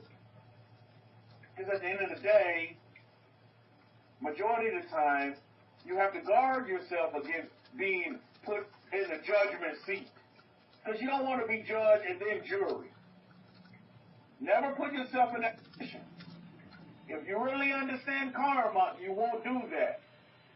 Because what happens when you put yourself in the judgment seat? Guess what comes to your seat? Guess what begins to stare you in the face? Judgments. So be very careful. Not that you are judging so much in word, but your deeds and your actions are very judgmental. You have to be very careful of that. Guard yourself of falling into that block or trap. Because there will be many traps out there. How many of you understand? There are many traps out here that you can fall prey to if you're not careful. This is why it's very important that you have a great hold of yourself, of the inner self. Harkoy talked about this. He said, look within. I wrote that down. Because you have to look up, but then you have to look within. Very, very important. Looking up is looking within. In Christianity, when I heard looking up, your redemption draweth nigh, you know what I thought? I mean, how many of you know what I thought coming out of Christianity, what that meant? I thought that meant, man, the rapture's coming, right? How many of you with me? Oh, look up, brothers. Your redemption draweth nigh. I thought, oh, that means the rapture's coming. I don't want to miss. I want to be caught up in the clouds too, correct? How many of you remember those days? Ooh, I don't want to miss the rapture. Sure don't want to get left behind. But that's totally that's totally out of context. When you have to look up, you're looking up from within yourself. Because a lot of times you haven't even recognized who you are within yourself. And where God really is within you. And that what? And when you become conscious, when you realize that self is within you, and then wow, you actually get to know yourself, and you actually have a self. There's something to you. There's substance to you, and that's a beautiful thing. As we invoke Moses again this day, as we do every day, but especially on this day, Shabbat, we invoke this Torah, that we embrace ourselves. We invoke this Torah that we desire for ourselves. This lifestyle, this way of living. Torah has done so many things for me. When I came under the umbrella of the Kohen, that's how it works. I tried. How many of you attempted the Torah without the Kohen? Put up a capital T. If you attempted, because you attempted the Torah without the Kohen. How many of you experienced that first? Like, your experience coming to the Torah was first without the Kohen. Was there anybody that maybe the Kohen wasn't your first thought when you came into the Torah? You dibbled and dabbled here and there. You were, going from, weakness, standing to another overstanding to another, like that, all them other terms and blah, blah, blah. But how many of you tempted the Torah before the Kohen? And to that for your responses, by the way. Now, do you see the difference from tempting the Torah without the Kohen opposed to tempting the Torah, attempting the Torah with the Kohen? Isn't there like a night and day difference? Did any of you experience that? And I need your responses, please. You need to affirm this because this is important for those, because people need to see this like, okay, well, Rabbi Kefa just not, shooting the breeze here. There's actually some substance to it. Is there a big difference from, Torah without the Kohen than Torah with the Kohen? I mean, it's got to be night and day, in my opinion, but I can't talk to that. Because when I came to the Torah, I came right to the feet of the son of Aaron, Rabbi Simon Alpha. And I never left, by the way. And I've seen many people come and go since I've been with HaKohen. They come with all sincerity, so they say, with their lips, but then they leave. They leave with anger and resentment and jealousy and envy.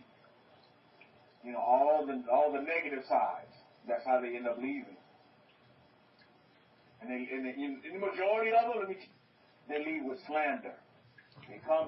They come in with servants as the Most High, servant to the Kohen, student to the Kohen, and then they leave with slander. That's what I've noticed.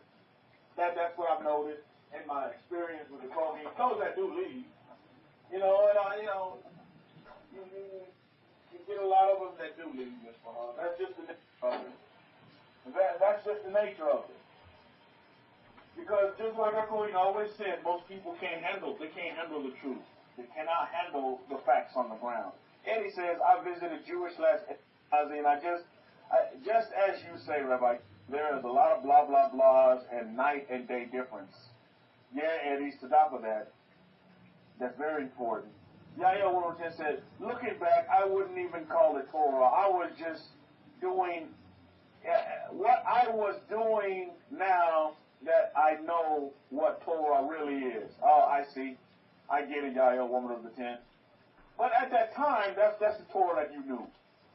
You know, you were just in ignorance to a lot of things because you were out there without a Kohen, and that's what happens. To die for your witness and watch your responses, because that's important. James says this. James says, a really big difference for me. It's a big difference. It's a big difference. And to die for your responses. And I knew it would be a big difference, but I was blessed to just right at the feet of the Kohen. Right there. That was Torah's first stop for me. Was right at the feet of the Kohen. First, and I begin to understand and see the stages of how, the evolution of the awakening of Israel was happening. First, it was an identity crisis. How many of you remember that? Adia says, two was confused to church until I met the Kohen on YouTube. I was confused from church until I met Kohen from YouTube. I think that's how it was for me as well.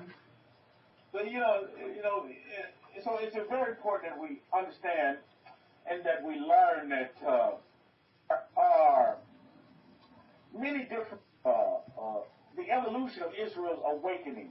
I think is brilliant because I sit here and I watch Israel wake up out of her slumber. I literally watch Israel wake up, and we're in that process right now. I don't know if you noticed, we are. Israel is literally waking up, and one of the first stages was, Adelia, what was the first stage when you listened to HaKohen that really caught you? What was it? Because we need to have family talk this day about the Torah, because this is beautiful stuff. But what was that thing that caught you that what HaKohen said on YouTube? Because everybody was searching on YouTube. Everybody's still searching on YouTube. Some folks are listening in right now from YouTube. But what was the thing that caught you about HaKohen? And for me, it was the first step was when he said, "We are the children of Israel." Yeah, that wasn't for me too. But in particular, he said this. He said it was an identity crisis. It was like I didn't know who it was. And there you go, De'Aaron. When he said African Americans, he's like, people, and I'm paraphrasing. It's like people, you've been called African Americans, but you're not. You're really not African American. You guys are the real Jews. He said, I remember him saying this. He's like, you guys are the people of the books. I was like, what? I tell you, all kind of light bulbs came on. It looked like, it reminded me of the Chinese New Year. And with all the fireworks and then they have all this display and blah, blah, blah. Of course, of July here. I tell you, that really just, light bulbs came on. It was just like, I guess that was, the best way I could describe it was revelation. Like, I had never heard anybody say this before. Luxury class said definitely not European whites. The people in the books were dark, all respect. The top of that luxury class. And, let's just put the facts, and I know you're Caucasian. I get that. And he says, I know my history. He said, I'm a Caucasian, I'm white, and I know my history. It's so good. The top of that luxury class, you're a great asset to the family for sure, because you are Israel. Hey, luxury class says, I love my black brothers and sisters, and we love you too, luxury class. We're all human beings at the end of the day. We're all human beings at the end of the day, and yes, to top of that testimony, because you're a great tool to the family. Because now, the melting of Israel is truly that. We're just a melting pot. And again, you're saying that you're white, but if we really examine your history, I guarantee you some black or brown in your history for sure. There you go. Multi-mixtures. Yeah, indeed. Multi-mixtures. Indeed.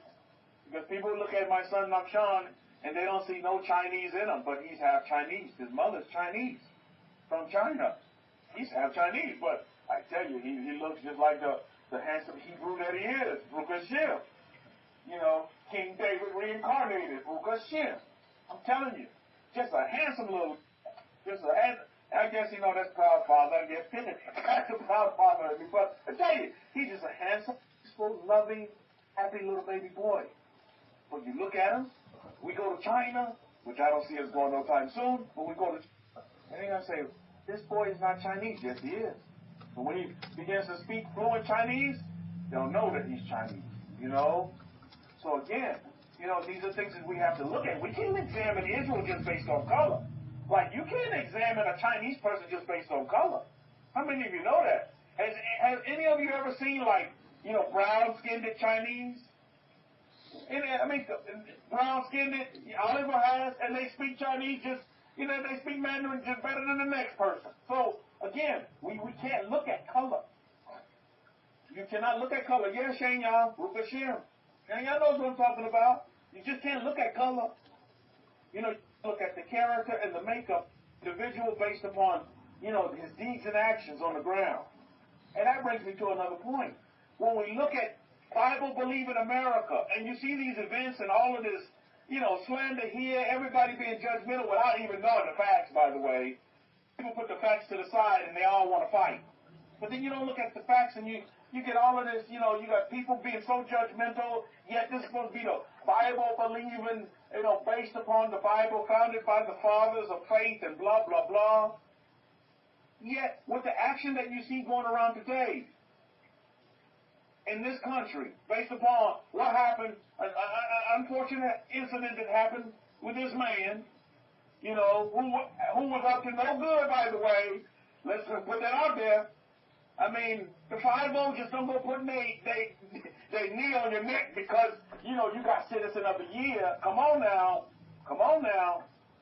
Now, and then all of a sudden, now, there's fire and brimstone coming down in Cincinnati. I'm not getting that.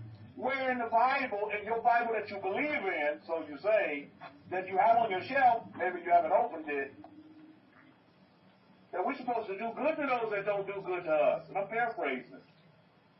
But we're supposed to treat people the way we want to be treated. How many of you here want your house burned down?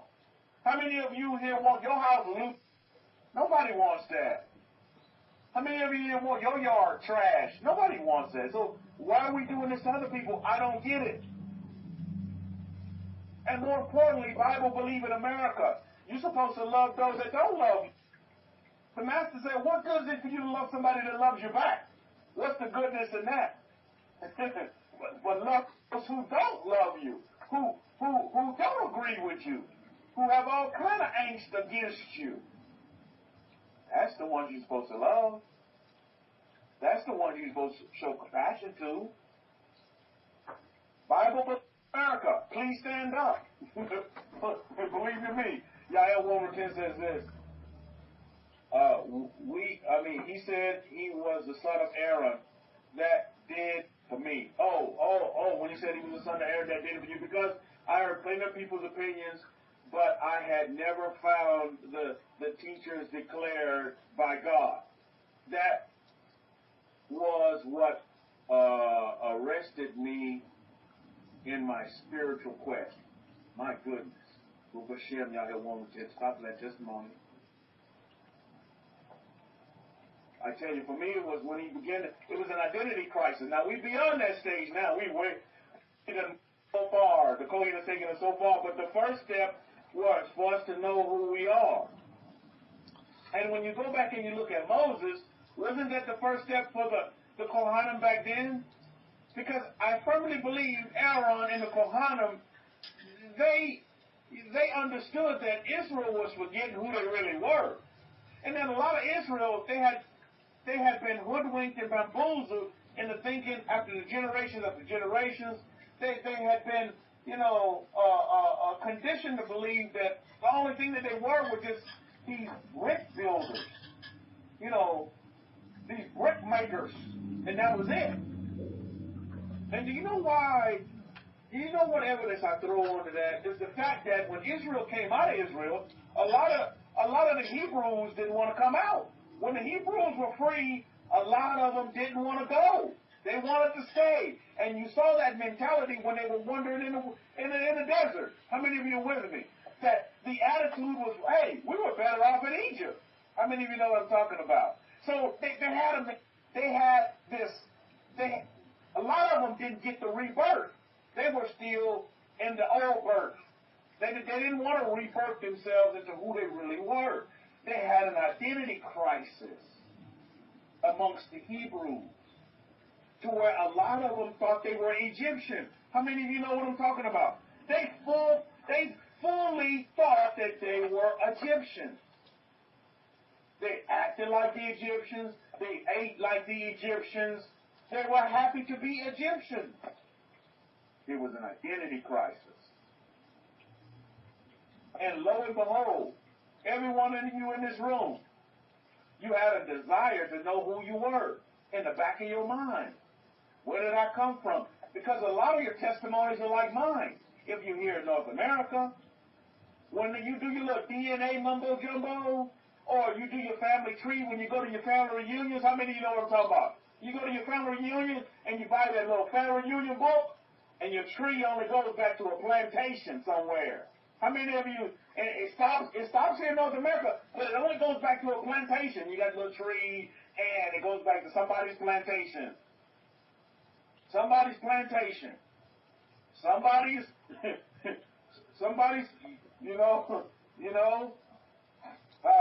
Shenya says, I prune my tree, Brukashia. And your family tree goes back to somebody's plantation. I was like, wait a minute.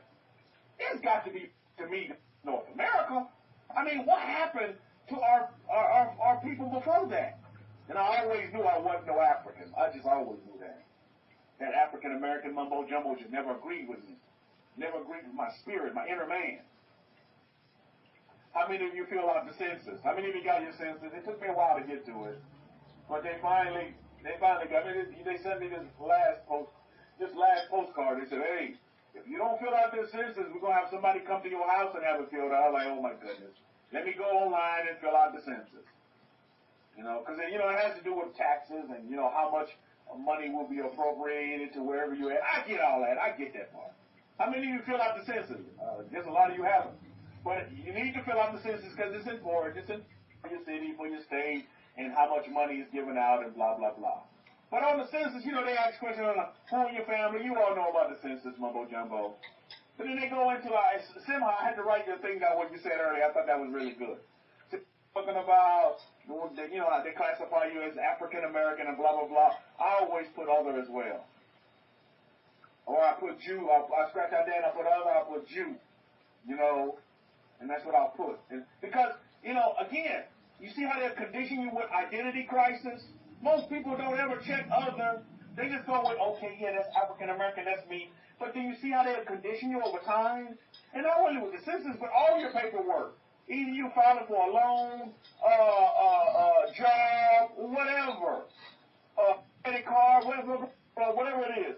They'll always have African American there, and everybody just checks the bucket before you know it. See, this is how it's subtle. Before you know it, you think you're an African American when you're not. Identity crisis. Hakohim dealt with that early on. That was one of the first weapons that he used. He had those hidden truth engraved scrolls already out there. They were out there. Again, back then it was called the Abrahamic-Faith Israel Study Scriptures. Right, Rabbi Zachariah, he remembers that. Some of the rabbis that were with Hakohim way before I was. You remember purchasing those Abrahamic-Faith Israel Study Scriptures. That was for what? Identity crisis. And then he began on YouTube to tell folks, hey, wake up. Guess what? You guys are the people of the books, people of color. You're not, all of you are not from Africa. Some of you are. Some of you are Africans. But some of you are Africans. You're not Africans. You're the people of the books. You wonder why you towards North America. Well, this is why. And then it all began to come together, right, Mishpahah? Identity crisis dealt with. Check that box off, right? Boom. Identity crisis. We did that.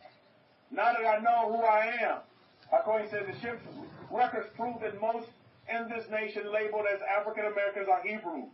There you have it. Let history speak.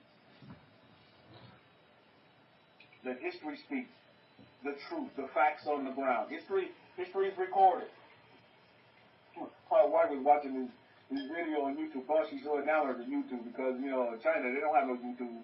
But she's watching this video, you know, but the Egyptians saying that, you know, the creator, everybody's created by the alien. I was like, oh, she's like, yeah, honey, they believe that the alien is God because he created all this on this earth and blah, blah, blah. I was like, yeah, it comes from Egypt. I was like, yeah.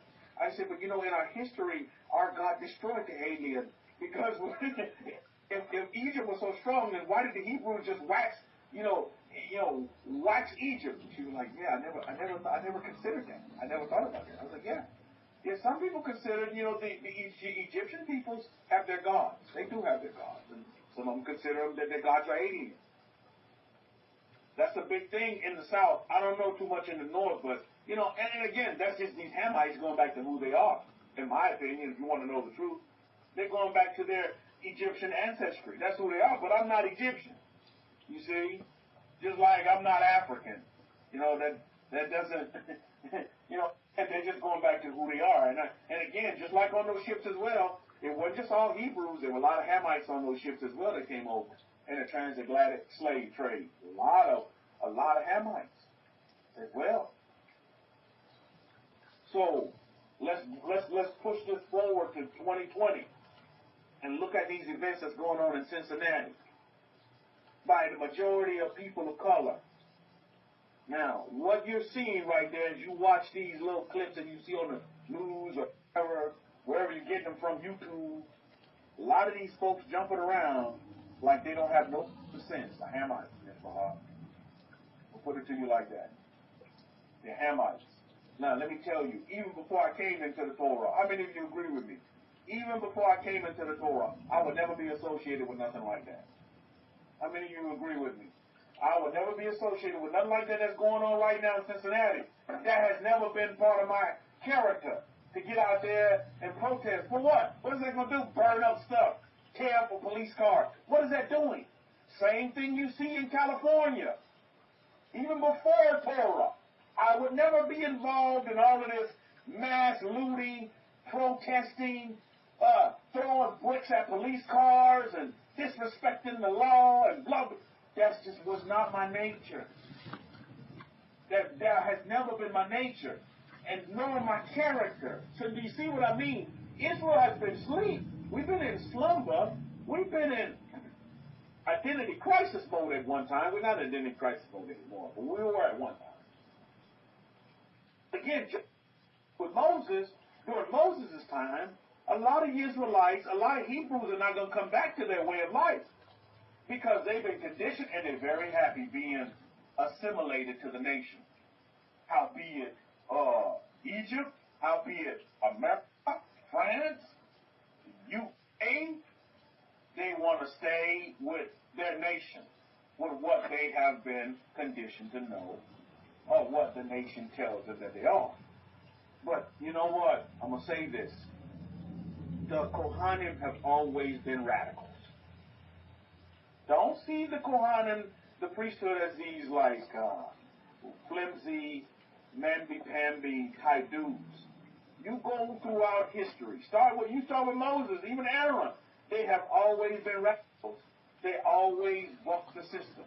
And they always give you an alternative to what's popular. Because they give you what's true.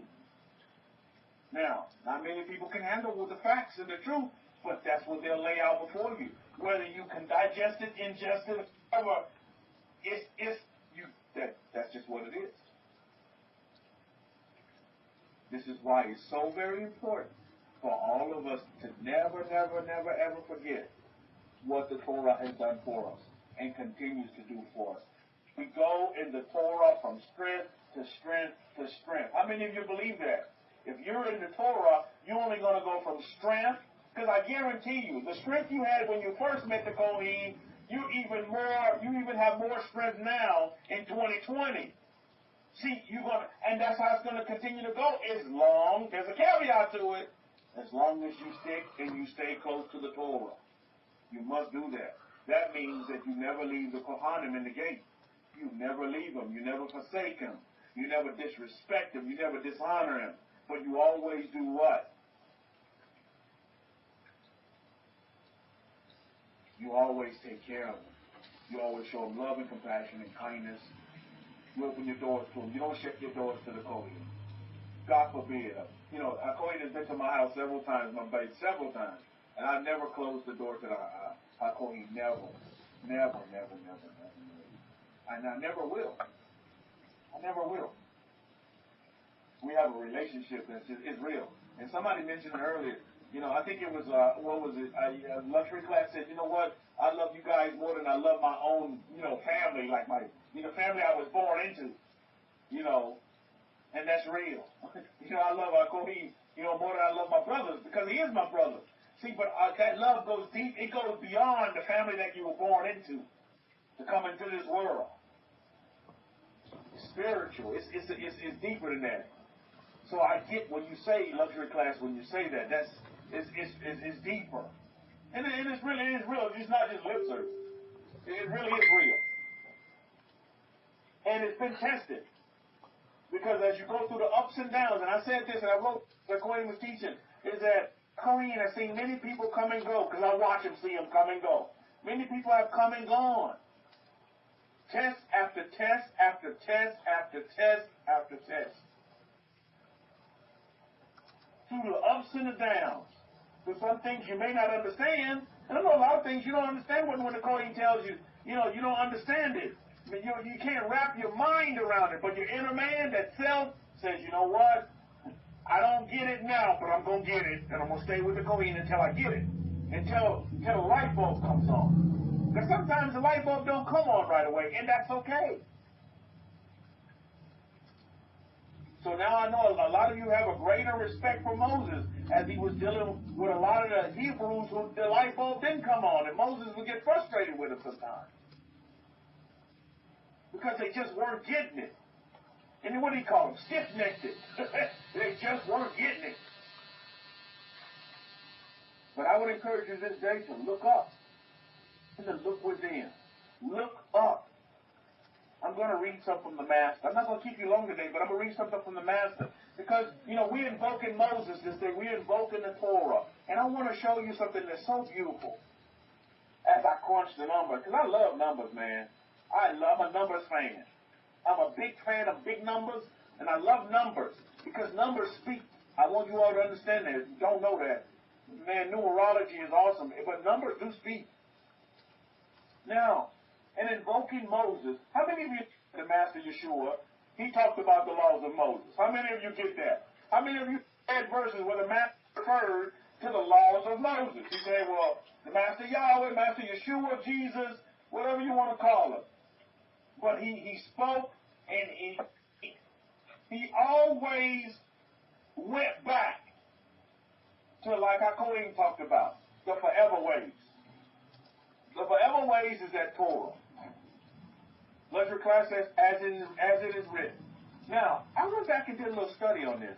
I went back and I did a little study on how many times did the Master invoke the laws of Moses. You're going to find this interesting. And I used it from the King James Version. You know, the 66 books. King James. The Master, get this. The Master invoked Moses, 37 times. 37 times. Now, you say 37 people, that's nothing, 37. Well, no, it is something as it gets deeper. Now, how many of you in here like math?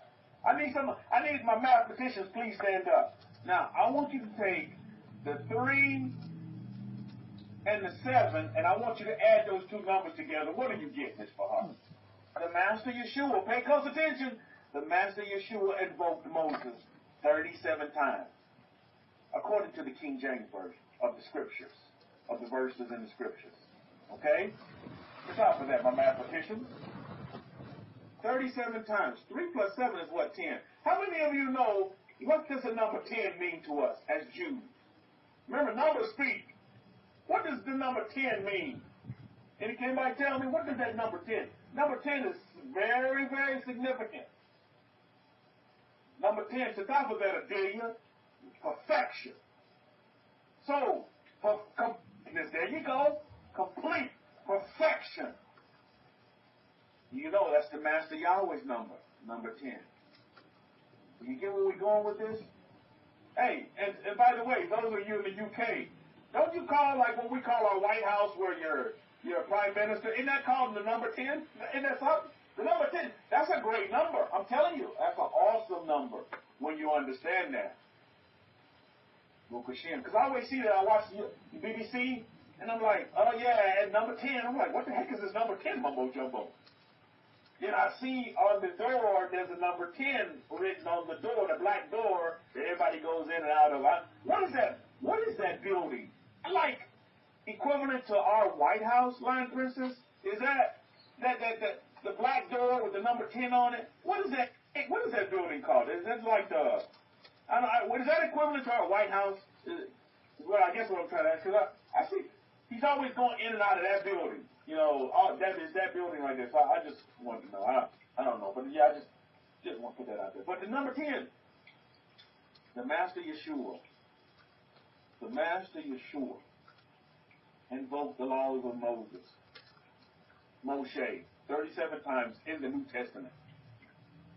That's heavy, isn't it? That's heavy. Now, I want to go somewhere in closing. I want to read from the Abrahamic-Faith Bible, because I do think this is important. Because when we talk about looking up, the Master said this one time. He said, look up. And he said it in the book of Luke, the Levite. He said it in the book of Luke. Luke chapter 21 and verse 28. Now, chapter 21 is an interesting. Christianity has taken Luke 21 and they've kind of molded their rapture around it. I mean, you know what I'm talking about? And a lot of these folks out here that say they're under the umbrella of the Torah, people running in fear and misunderstanding, misinterpreting what Luke chapter 21 is talking about. And you got people packing up, burning passports, moving to this place, that place, and the other place. Oh, a lot of persons said, in a way, it's like it's the center of the government and also the prime minister's residence. So he lives there. So yeah, sort of like the White House, because you know President Trump does live. I think he lives on the 3rd floor of the White House, family residence. The White House lives on the 3rd floor. How many of you know in American history that the White House used to be black, but then it burned down, and then when they repaired it, then they made it white? Did you all know that? Isn't that interesting? I find that very interesting. That the White House actually used to be the Blue House. I found that very interesting. I'm like, oh wow, there's some interesting fun facts here. Yeah, the Brit burned it down, and then when they rebuilt it, they painted it white. I found that very interesting. I was like, wow, interesting stuff. So we go back and we look at. I want us to look at Luca because I think this is very important. You know, our verses. You know, not so much in the Torah because if you notice, a lot of isms they like to stay out of the Torah. Have you all noticed that? Like they don't touch the Torah, but they'll annihilate that. And I know Cody knows this because he translated all of that into our Abrahamic Bible that we have today. But have you noticed, like, they really don't mess too much. They left some genealogy out here, but they really don't touch that Torah too much. But they're just they'll totally misconstrue that New Testament. They have it twisted up, slapped up, rubbed down in all kind of different ways. I noticed that. I was like, well, Luke Hashem. Why? That's the true testament that for us King and Torah will stand and withstand a corona, withstand a war. Because I don't know if you guys knew this, but World War III, I mean, we're seeing it economically. There's a big war coming. Be on lookout with your trades and be on lookout with your trades because there are going to be some great opportunities coming ahead in the stock market because a lot of things are going on. I'm gonna just throw this out there. You know, if the Chinese can renege on that treaty that was made with Brit. The UK. If they can renege on that treaty and say, you know what, yeah, we signed on the dotted line, but now we want to take it back, then I'm telling you, what will stop them from reneging on the deal that they made with President Trump, with the agriculture deal, and them buying up all the things and everything, this, that, the other, and the third. Now, report on the ground is from China is that pork and everything is going up tremendously, almost double the prices of meat there in China. So they're hurting. You know, the people of China are hurting behind these things, but who's to say that you know, China's going to go through with the deal now or not? So if China doesn't go through with that deal, then you can look for the market to really tank on that news as well. That's going to really hurt the market. So look to take some great opportunities in that as well, because there's going to be some great opportunities. Let's say within the next year, like I was telling our Cody, I think there's going to be some great opportunities to make a lot of money in the market. A lot of money. And for those of you with 401ks, don't look at them. Whatever you do, just don't look at them. Leave them alone and weather all this stuff, because, you know, the event's going to come and the event's going to go and blah, blah, blah, blah, blah, blah. So just don't look at your 401k. Whatever you do, don't look at your 401k. Leave it sitting there, and it will stand the test of time, the test of these periods of uncertainty, you know. So I think it's very, very important. And I don't know if you heard the news, but, you know, if you plan to go to Hong Kong, don't go, because Hong Kong is like the Hong Kong you used to know. You know, it was put out by our government that we're no longer seeing Hong Kong as sovereign, as like a special sovereign place unto itself. Hong Kong has been enveloped by the Chinese Communist government now. So Hong Kong is not the same anymore. Tori also gave me some good tips on that. Also, if you being on the gambling side, always remember that a lot of these places look to Macau as the hub, and if Hong Kong has been engulfed, like it has been by the Communist government, things are going to change that too. So there's going to be some opportunities in the market to do some great things, to make a lot of money, a lot of money. You've got to be wise, and you've got to be wise, but always be abreast of what's going on in the world. That's why it's important that you know what's going on in the world, because it affects everything from food to finances. Believe you me, it does. So make sure you're clued up. Got to be clued up. How many of you know what's going on between China and India? I mean, there's so many things going on right now. How many of you know all the different lawsuits have come against China? All these states in America that's suing China. There's countries that's suing China. How many of you know what's going on with Huawei? Huawei, a lot of these countries are now nixing Huawei. They're saying no to Huawei.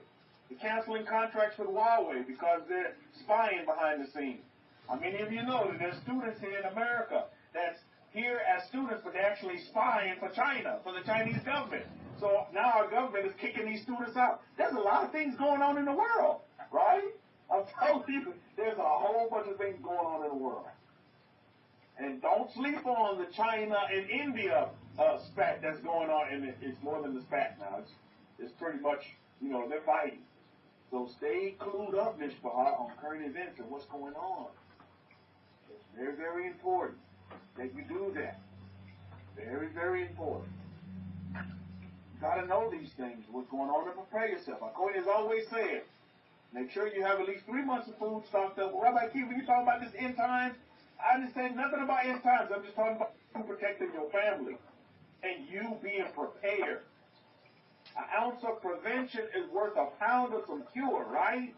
So be prepared. Just be prepared for everything and anything, because that's what Torah preps you for. Torah prepares you for anything. Because in any event that goes on the face of this earth, guess what you could have? What you do have within the Torah. You'll have peace about you. You have a peace. Like our books tell us that passes all understanding. People can't understand why you're so peaceful in this time of chaos. Because you're prepared. Torah prepares you for every situation. And that preparedness doesn't come without. It comes from within. You prepare yourself from within. So you're self-prepared. And when your inner conscious is prepared, and you become conscious to self, and then your mind will follow right along. But too many times we've been hoodwinked and bamboozled, and the conditioning took place in the mind when self was asleep. What the Kohen has done, he has woken up yourself, your inner man, your inner woman. He's woken that person's down, live and spry, and living. And thus, then the mind gets put into place. Because the mind has been dominant for so long. Now it's time to get the mind right back in check, right? Use it for the wonderful tool that it is. But not to just dominate you. You see? These people that's acting up in Cincinnati, you know what they are? They're mind controlled. Because they have no connection with self. Self will tell you, don't do that.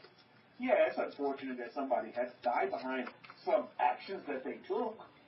You know, I always tell this to my daughter. She's getting now that every action has a reaction to it. Every action, I'm going to taught this. Every action has a reaction to it. You must understand that. So too many people focus on the reaction and not the action. Sometimes the action gets, you get amnesia to the action, and you just focus on the reaction. According says, when next time you write Jew, do not write African American. You heard that from my colleague, and I've been doing that. Even if I have to pencil that in, I pin that in. I write Jew. I write Jew on there. That's what I write. I affirm who I am. You just can't say you follow the Torah and then not affirm it. You got to write it down.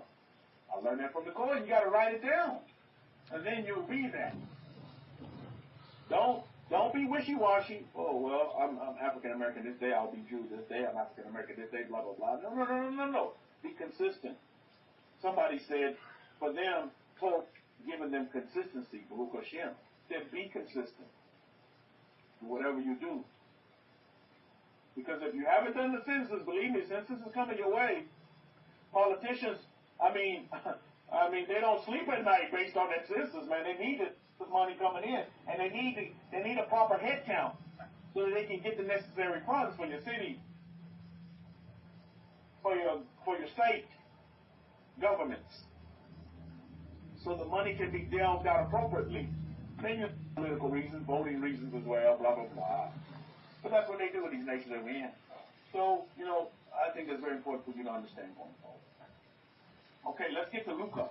I need to close here. Let's get to Luca really quick. I want to get to Luca chapter 21, verse 28. I want to read this because I think this is very important. This is the whole chapter. I mean, we can sit here and talk about this whole chapter because I ain't go on and on and on and on and on. But look at what verse 28 says of Luca chapter. We read from 20. We read from 21. 28. 28 says this. Oh, let's read 27. Again from the Abrahamic-Faith Bible. And then you shall see the Son of Man coming in a cloud with power and great glory. Now let me stop right there. Now, as we look at the laws of Moses, what's the first time that we see this cloud? Is this the first time we're hearing about the cloud in the New Testament?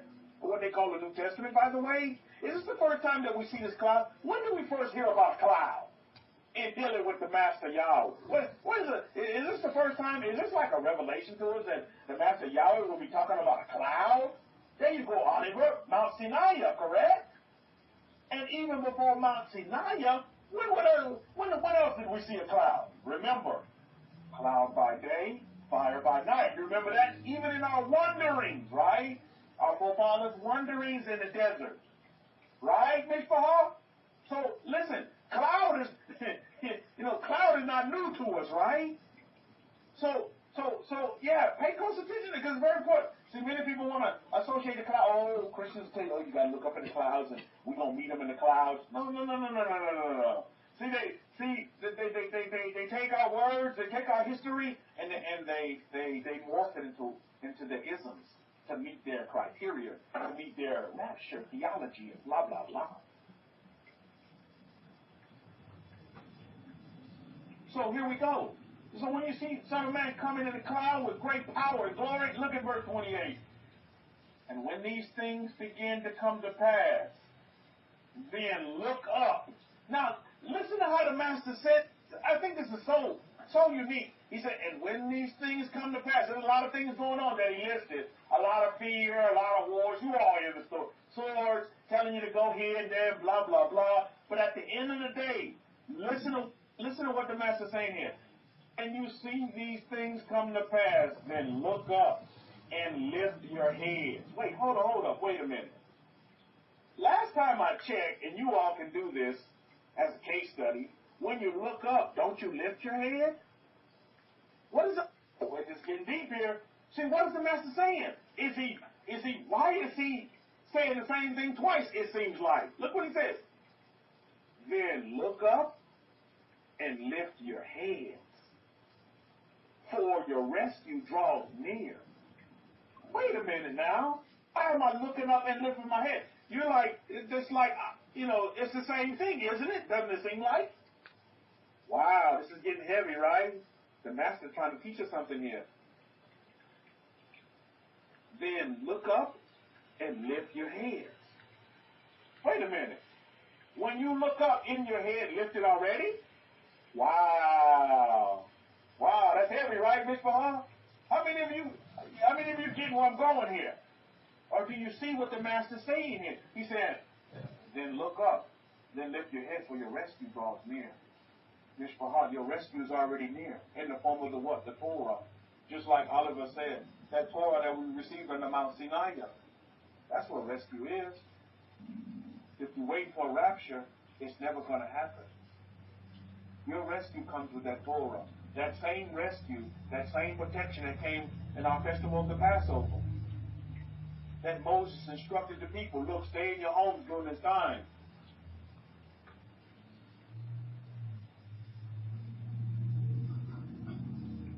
And the protection, you have the protection pass over you. You have protection cover you. Like Yael, woman of the 10 is saying. What is that in form of? The form of the Torah, the God of Israel. Has nothing to do with the master coming in the clouds, and you're going to meet him in the clouds with the angels, and y'all going to watch everything, sitting in lazy boy chairs, and popping popcorn, and watching all these events take place on the face of the earth. Oh, another layer to this is to do what? It's saying this.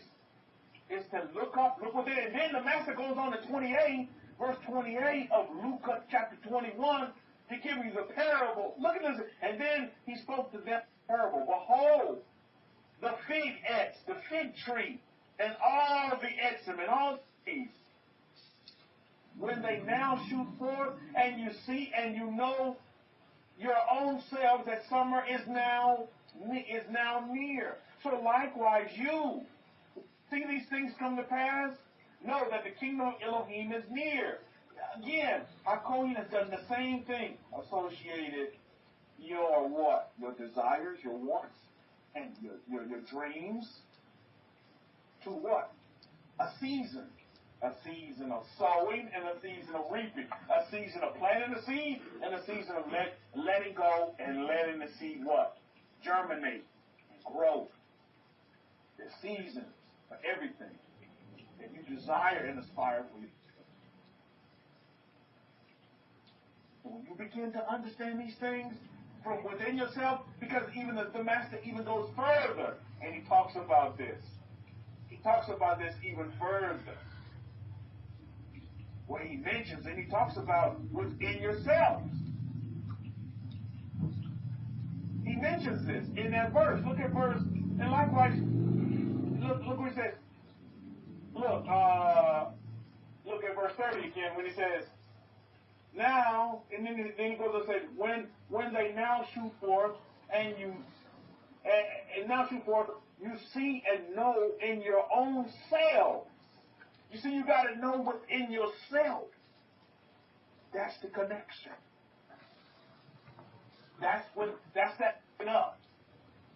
See, we have to get self-conscious. You see, when you get to self, then you can see. Many people don't see today because they're not connected to self. So they don't see. And the master talks about this. He says, like the blind lead the blind, and they both end up in the ditch. You're blind because you're not connected to yourself.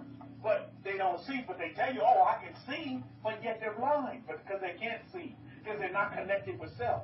What you see in Cincinnati is folks that are not connected to self. They just see, oh, I saw you kill that man. You're bad. We're going to judge you. We're going to put you down. We're going to burn the city down. We're going to burn this mofo down.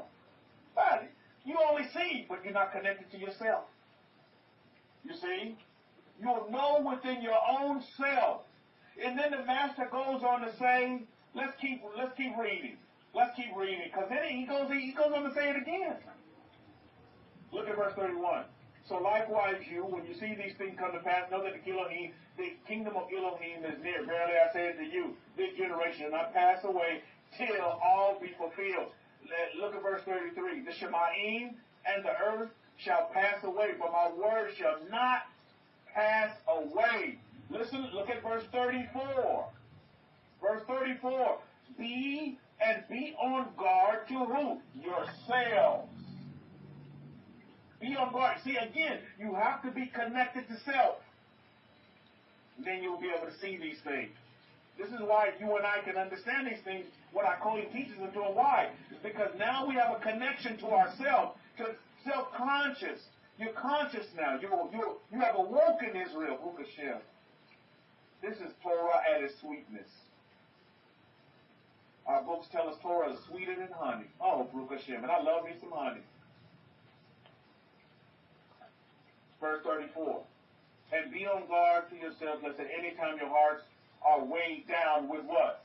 Dissipation and drunkenness and cares of this life. So that the day comes upon you unawares. Oh my goodness. How timely is that? So you must be connected to self. Otherwise, you're going to be out there protesting out there, burning stuff down and blah, blah, blah. On the FBI's most wanted hate list and blah, blah, blah. And then remember we talked about traps? Look at verse 35 of Luke chapter 21. For as a trap shall it come upon all them that dwell on the face of the whole earth. Verse 36, what is so beautiful? Guard therefore, petition always, that you may have the strength to escape all these things that shall come to pass and stand before the Son of Man. Wow! This is heavy stuff. When you understand it, it's so simple for us. Why? It's because we connected to self. Everything starts within you. Yourself. Your inner self, that inner man, that inner woman. That's where it all starts. That's where you find your rescue. That's where you find your protection. That's where you find the Torah. This is why, even before the Torah, my inner man wouldn't allow me to go out here and do this foolish protesting. I was still with peace. I said, man, look, we got to be peaceful about all this. We can't change what already happened. Just like Kohen said, we can't change what happened already. So what are we going to do? Well, what do we need to do about it? We need to be at peace and show more love and kindness to our fellow human beings on the face of this earth. And not put up these walls of separation, of division, but unify and multiply, because that's what we do as a people. We multiply. We're not dividers. We don't put up dividers and division. Don't cause division. If you're causing division, you better check your character, because you don't meet the character of the family of Jacob. So my desire is that this was instructional for you. I want you to look up. But to look up means for you to do what? For you to find yourself. The Master says it again. In verse 28, he says it in such a beautiful way. When these things come to pass, then look up and lift up your heads. What does that lift up your heads mean? Well, think about it.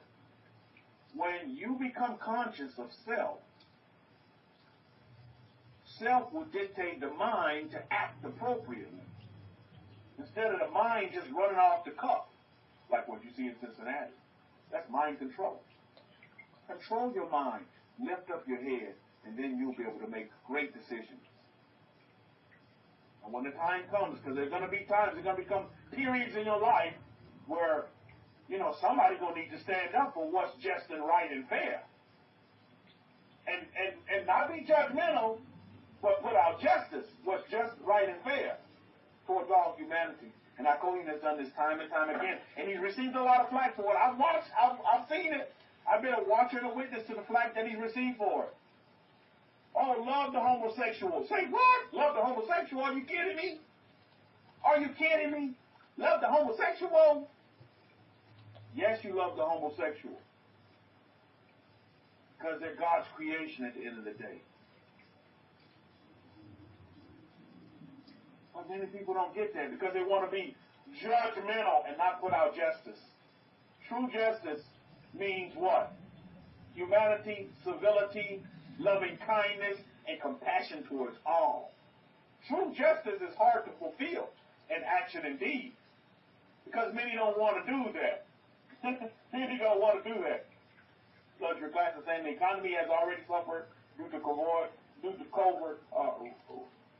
rioting will only impede recovery. Oh, indeed, make matters worse. Oh, indeed. This is why I'm telling you there's going to be great opportunities in the market. Because everybody's saying, oh, the market's rallying and blah, blah, blah. Let me tell you something. The market's getting ready to tank again. And I'm an optimist, but we gotta be real. The market is going to tank again. Oil is coming back and blah. Believe me, the market is getting ready to tank again. There's going to be another tank. So prepare yourselves. There's a lot of things going on in the world. There's a lot of factors that you got to take into play. And I'm going to tell you one more factor in closing. I'm going to tell you one more factor. Mexico. Mexico, let me tell you right now. Mexico, and I got insider information on this. Mexico's economy is about to tank. It is already tanking. Because of the prices of oil, and they depend a lot on oil, believe it or not, out of Mexico, they get ready to tank. The economy is bad, and this covert virus is killing a lot of folks, and the government hasn't got their hands around that yet. You know, I'm in Little Mexico down here in San Antonio, Texas. I got feelers in the country, and that country is tanking quick. Not to mention further down south of Brazil, and some of these other countries down south in South America, tanking big time. So another great thing to look at is the Brazilian ETFs as well. And so now you're going to look at, with Mexico, this is what you got to look forward to. There's going to be a lot of people trying to really come over the border, and America is clued up to that. The government's clued up, and they got extra protection down there because a lot of people going to want to escape their current situation. And it's really bad in Mexico. It's really, really bad. It's hand to mouth. It's really, really bad. Really, really bad. So you got to stay clued up on what's going on around the world. It's very important that you stay clued up because you're a light to the nations. A light don't hide in the closet. We got to illuminate so we can prepare ourselves to help folks in whatever way, the best way that we can. You know what I mean? The best way that we can help. And it's not by protesting. It's by being peaceful in every situation. We can have peace. We can have peace within ourselves. We can really uphold, and, so much for all these people saying that they're Bible believers. My goodness. We are the Bible. We are the Bible. We have to be Bible believers. We are the Bible. So we need to represent. In the spirit of Moses, we need to represent the living Torah, the living way of life, and truly live it and exhibit it. On that note, I'm going to wrap it up. And I want to tell you all to look up. Truly knowing what that means, look up. Look up means to look within yourself. It's to find that self within you. It's to find self. Consciousness. Don't walk around here continuing to be unconscious. What you see in Cincinnati and all this protest, everybody has a forum now based upon, hate, reparations, protesting. These are all unconscious people. The conscious people are the ones that's quiet and they sitting back and they say, well, this too will pass. It will pass. And then we'll get on. Because Hakohi said something that's very poignant and very true. At the end of the day, majority of law enforcement are good, honest, family, God-fearing people. How many of you know that? Maybe some of you in this room, you have affiliated or have some association with somebody in law enforcement. Maybe you're married to the 5-0, to a cop, a police officer. Maybe your brother or sister is a police officer. Maybe your father retired as a police officer. So again, at the end of the day, it only takes one or two, my goodness, one or two bad apples in anybody's bunch to make to make them make a testament about all. You know what I mean? And then now they classify all, and I'm going to close with this because, you know, this is near and dear to my heart. My family comes first for me. And you know, with all this stuff going on with China, how many of you know that there's been a bias built up towards Chinese people? Has anybody seen that besides myself? There's been a bias. You see, because people associate the Chinese government with the Chinese people. And they're two totally different things. But there's been this bias against Chinese people. My wife's Chinese, Miss Ross. I'm not going to have that going on. So what I got to do? I have to guard my family, and I really do have to guard. I have to guard my family against, you know, this attitude of negativity. And I squash that with positivity. That's how I do it. You have to counter that stuff. I'm not picking up weapons, but I am guarding my family in a particular kind of way. To where I make sure I shelter them from these particular kind of environments. But it's out there, and I've informed them that it's out there. And they understand, because my wife asked me, hey, does it mean that like Americans don't like Chinese? I said, no. The Chinese government is what they don't like. You don't like the Chinese government. You know, so again, you have to reinforce that with the positive facts that are on the ground. You see? And it's such a blessing that she's here in America, and she says it all the time. But now they're seen as more favorable because, no, majority of the folks over here that we associate with, they realize, they say, oh, you know what? You got your family out of that. That's a blessing. That's a miracle. I say, yes, it is. That's the way they see it. They say, oh, you Chinese, so you trying to bring information back. No, they escaped that. The desire was not to be a part of that. They knew that there was something better. Just like I knew that there was something better than Christianity and Catholicism. There had to be something better. And I kept searching until I found what was better. I found what was best for my life. And that's the Torah. So we have to guard ourselves and be very careful that we don't put ourselves in these classes of division and to begin to profile people based on what we see on TV. So does that mean that every cop is bad now? That every cop is going to pull you out of your car and put their knee in your neck? No. Come on, Mr. Hart. Think with yourself and see. See based upon what what yourself is telling you. So on that note, I'm going to wrap it up. But look up. You must look up. In this environment, look up. Not to the clouds, but look up to the Torah. That's within you. Like I always said, look within. On that note, we'll wrap it up. My desire is that all of you have a great festival weeks. This Torah is real, Mr. Hart. It's totally real. Totally. Whether you could jump on board or not with it, that's going to be on you. That's your decision. That's your choice. Like this man that got knee to neck, he made a choice to make bad decisions. And, from what the reports are, this man was taking people's identities, I think. Wasn't he like forging checks or something? Taking people's identities? I mean, come on, man. Taking people's livelihoods away? Maybe somebody's stimulus check that they need to... I mean, come on. You got to look at all sides. A real judge is going to look at all sides of it and not just, want to condemn and lay the fist down. I mean, how many of you in this room have been knee to neck by a police officer? None of you in this room. God forbid, right? I mean, come on now. Well, again, let's look at the numbers. What's the percentage of that happening? Well, because I'm black and brown, the percentage of me getting... No, it's not. I go and give the example. The 5-0 pulled him over, and he's brown, and they didn't lock him up, shoot him. Matter of fact, they were cordial to him. I tell you what, I'm cordial to him. I mean, I tell them all the time. We see them at every place that we went to yesterday. All the stores, there's a police officer there. There's like the Chinese stores, they have police officers there at the door. And I say, hey, sir, thank you for your service. That's what I tell them. And I would encourage you all to do the same thing. Police officers are getting a bad rap. And I'm going to tell you a personal story. My brother, Corey, he used to be in the way, but now he left the way for his own reasons, his own choice, but he was in the way with me. You remember Corey. Corey gave instructions to my brother Corey. My brother Corey was in law enforcement. Queen told my brother Corey many, many years ago, hey, you need to get out of law enforcement. My brother, he didn't get out of law enforcement, but circumstances in his life pulled him out of law enforcement. Based on relations with, just all kind of trouble at because he didn't get out of law enforcement when he was supposed to get out. And things happened based upon him being in law enforcement. And if he would have gone to law enforcement when Corey told him to, none of them things would ever happen. So he ended up getting out law enforcement based on bad situations. And, well, guess what? Now my brother Corey, he's back in law enforcement again. Like he didn't learn his lesson the first time.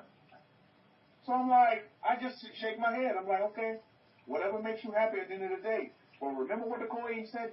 Again, he's not in the way anymore, but he didn't take the instruction of the Corey in the first. So I said, hey, man, remember what you were told. There's other things you can do with your life than be in law enforcement. Not knocking the field because that's a field of service. The police, the statement that they say on the side of their cars is to serve and protect, right? I mean, somebody's got to do it. But again, for my brother Corey, I just don't see it. I think he has other potentials. He can do great things and provide for his family in other ways. Because, again, police officers, they take it a bad rap. And, I'm going to just leave it like that. Just because of a few bad apples makes like all policemen look bad. And so, he has a family of 5 children. And I'm like, hey, come on, bro. You got to think about your children. He loves that, putting on the uniform, and I don't know what is it about it he likes. But he likes doing it. But he was told to get out. And he didn't. And I'm going to tell you, Mr. Huff, he lost his badge. They actually kicked him out due to some circumstances that, he was involved with his ex-wife. She ended up going to his police station, his boss, the supervisor, and he's telling him all kind of mumbo jumbo. My brother actually got fired. Now he's back again. I'm going to tell you something. Never go back to sloppy seconds. Somebody say, well, what does that mean, Rabbi Kefa? When one door closes, don't go back and reopen that door. You understand what I'm saying? Because when it closed the first time, it may close on good terms, but the second time that door closes, my goodness, it may be even worse. It may not be good terms that the door closes on. And it may do more harm to you. And I'm going to say it like this from our history. Don't be like Lot's wife. Don't look back. When that door closes, move on. But people that's not connected to self, they can't see. And that's my brother. He's not seeing because he's not connected. He only seeing, I want the uniform, the flags, I want to be able to fool people, blah, blah, whatever it is. It's your second go-round. Listen. Don't look back. Move forward. You understand what I'm saying, Bishop? Please, whatever decisions that you make, these doors close for a reason. Maybe some of you have received the instruction from the Kohen already, and you didn't listen, and things turned out bad for you. And now you want to take another dip at it? Hey, I would encourage you, don't do it. Don't do it. Because you're not seeing right. Connect to yourself to help you see. I'm going to leave it like that. I'm going to close on that note. I love you and I leave you in the mighty hands of the Most High. And I love you and I leave you in the instruction and guidance and leadership of the Kohen and the Gate. I'll say shalom, shalom to you, and Shabbat shalom to you, those who are still in the Shabbat. Over to you, Kohen. Todah for that, Rabbi Kefa. Okay, a number of things that I want to tell you that may help you. Number one, some of you are struggling with making payments on tithes and Zadakah things in PayPal. So I would recommend that you use a Cash App. There's a little Android app you can download in an Apple phone or an Android phone called Cash App. And I do have an ID on there called, my IDs, they all start with dollar symbol, and then it's Simon Altaf, would be my name in there, SIMON. I'll write it down here, SIMONALTAF. So that will be the ID in the Cash App if you're having difficulty with PayPal. PayPal also takes a deduction. So, when you send out tithe, they don't pass it on full. They take a bit of deduction for themselves. And so therefore, the Cash App don't do that. So the Cash App will just give the straight amount, and the whole amount goes to the person you're sending it. And you can use that to send money to your family and other people as well. So I would highly recommend that you have that Cash App, because that's the one I have in my list. Or PayPal, it sometimes has all sorts of issues and problems around it. Number one. Number two, I made a very good meditation about 3-4 days ago, and that is called the Rise of Abundance.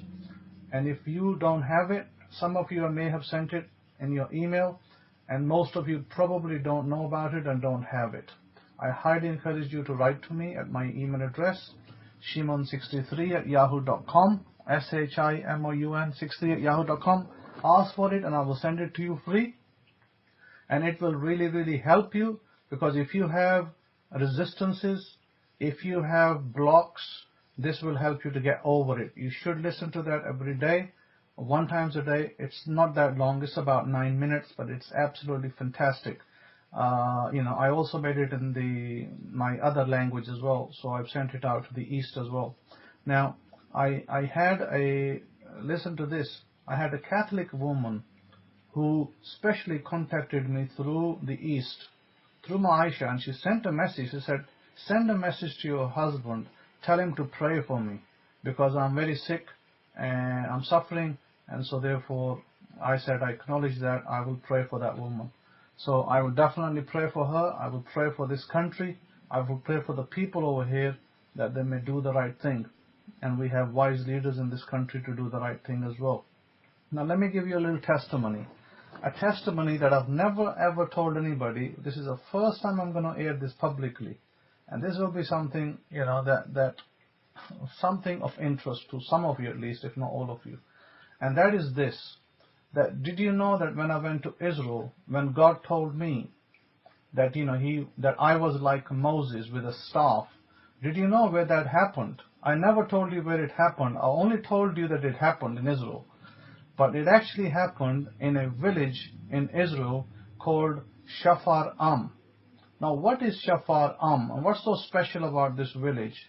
Well, let me tell you that Judah HaNasi, this is a rabbi that lived in the 2nd century. He was a son of Rabbi Shimon ben Gamliel.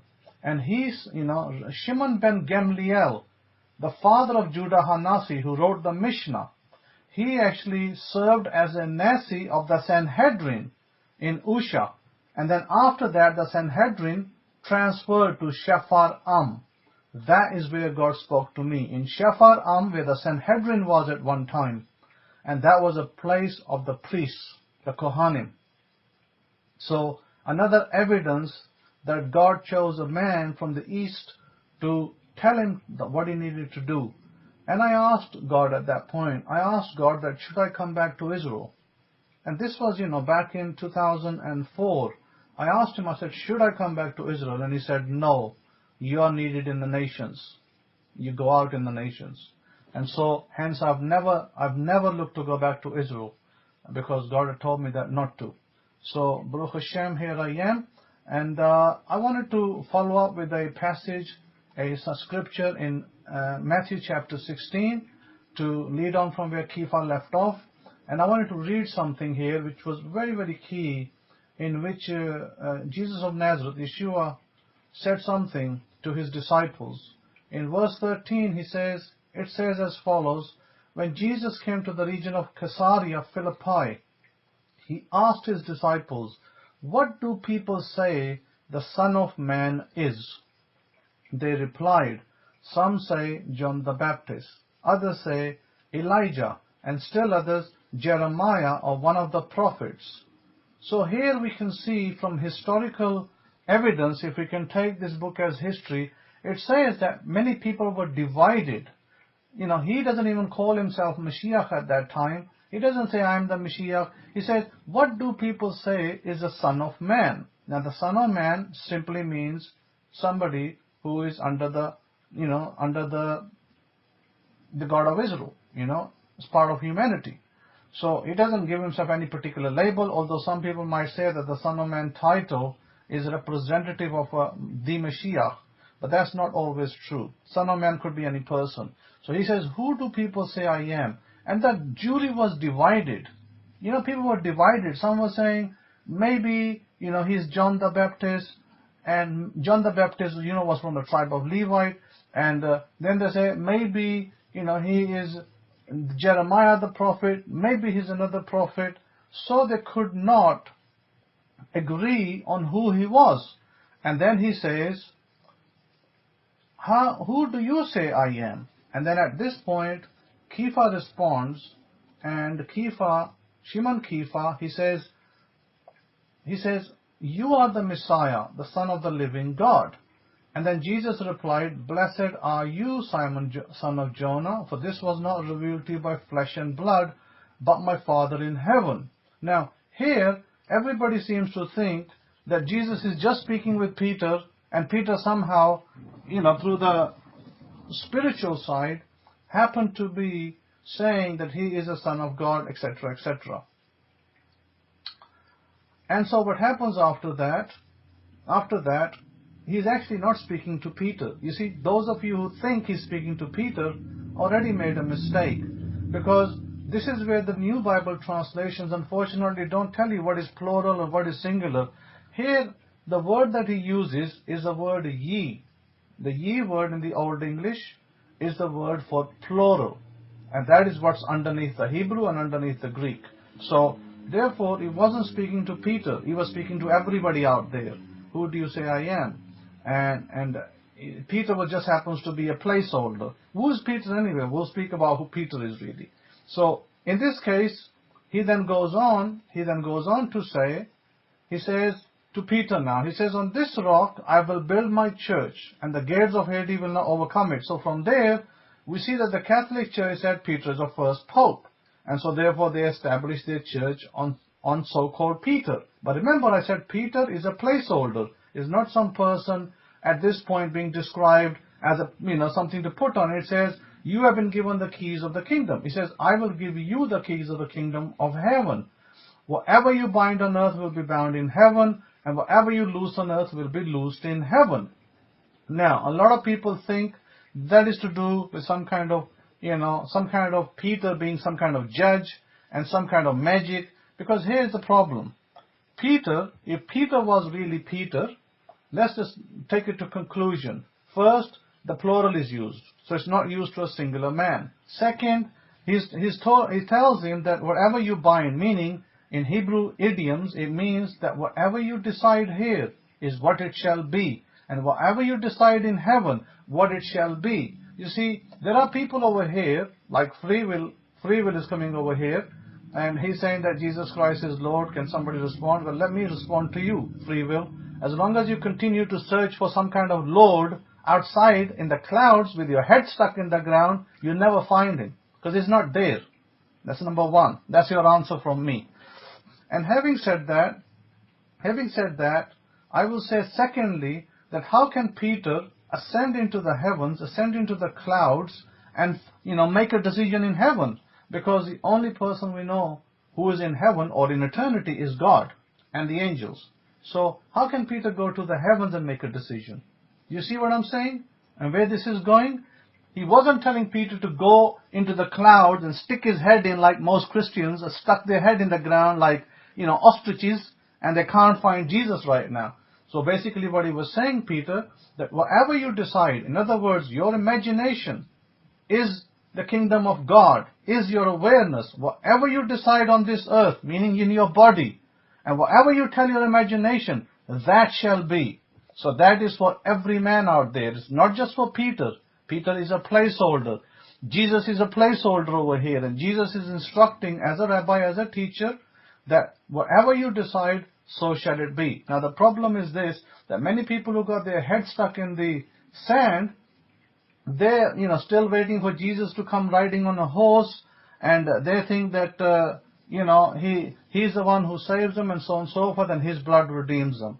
Now you all know that the Torah prohibits us from eating blood. The Torah prohibits us from taking on somebody's blood. There is no redemption in any blood. There was no redemption in sacrificing goats and bulls. That was simply a covering to restore a relationship with God.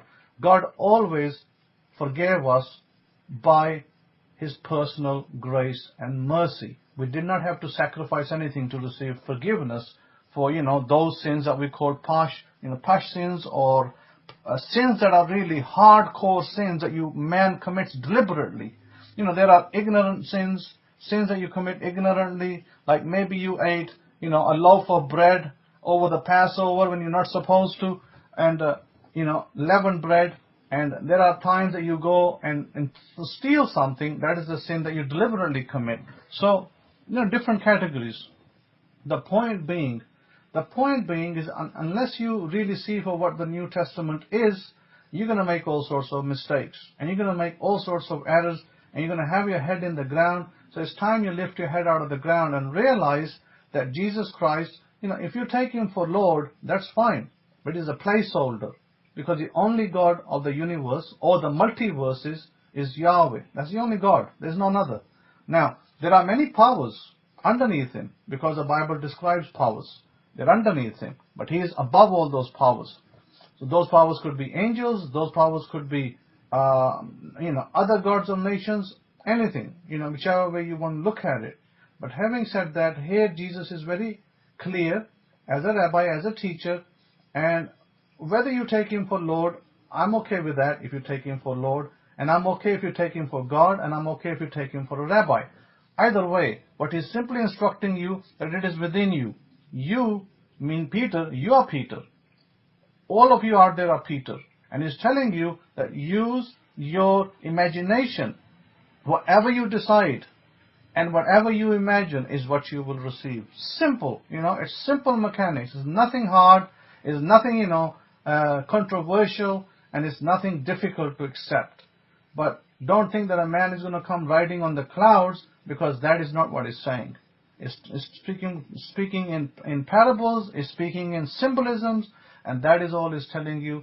Because at the end of the day, there are many ways to see the Bible. There are many faces to the Bible, but this is one face of the Bible that you can look at. And many of my students who have taken this face have tremendously succeeded in their lives. They have made tremendous successes. And I'm pretty certain that they're going to make tremendous more successes, tremendously more, and more to come. So Baruch Hashem Yahweh for understanding, for, things that we can understand from our scriptures and what it tells us. So it's very important, because remember, Luke chapter 7 verse 34 says, the Son of Man came eating and drinking, and you say, here is a glutton and a drunkard, a friend of tax collectors and sinners. So, the Son of Man, this being Jesus of Nazareth, people said about Him, He is a sinner because He sits with tax collectors. He is a sinner because He sits with the Romans. Well, guess who Judah Nasi sit with? Judah Nasi sat with a Roman emperor. He was his best friend. Antoninus was his best friend. And, he was a Nasi of the Jewish people at one time. So, the same way, I myself, my family, has many connections with military and police officers.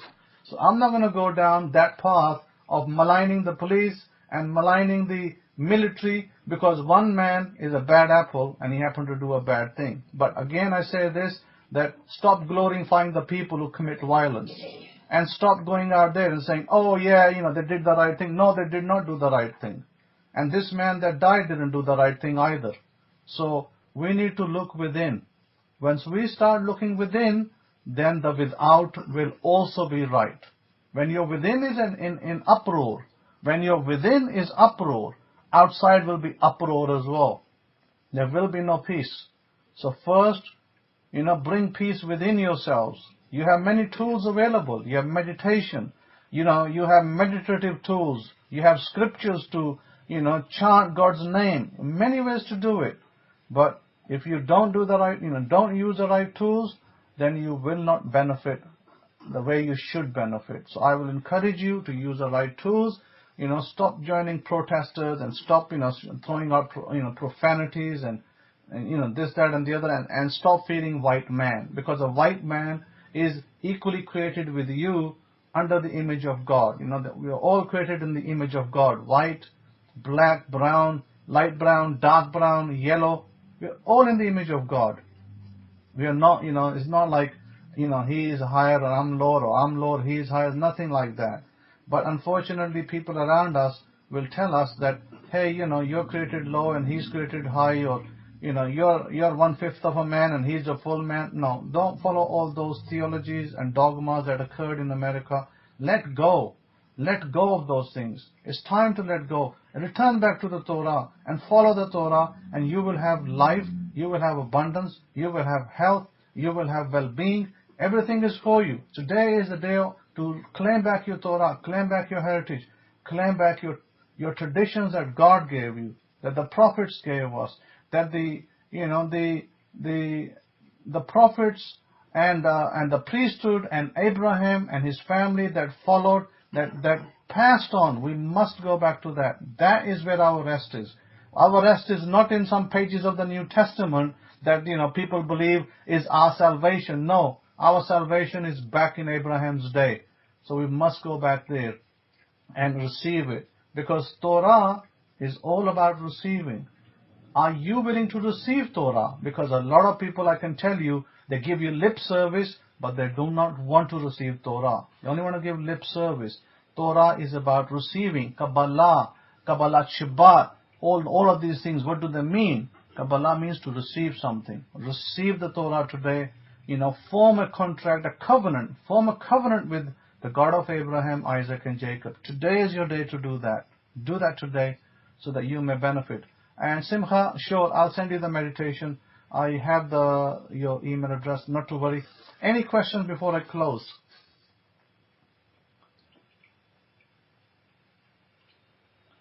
Eddie is asking a question. Hakohen, what do you think about the other Gospels of the early Christians, like the Gospel of Thomas? Are they credible? I will say this, Eddie, no Christian will admit to this. Since I'm not Christian, I will admit to this, that a lot of those Gospels have information that is credible. Yes, they have credible information. So, just because I don't agree with the so-called Christian dogma, Christians will like to put them down. I don't do that. They have credible information. Use it for what it really is. Hashem Yahweh, have a great Shabbat, have a great week ahead, and those of you that are celebrating the festival on Sunday, tomorrow, or from tonight, have a great, great festival. Give thanks to the God of Abraham, Isaac, Jacob. Give thanks for your life. Give thanks for your families. Enjoy time with your families. Have a great time. Hashem Yahweh. Todah, Shabbat Shalom.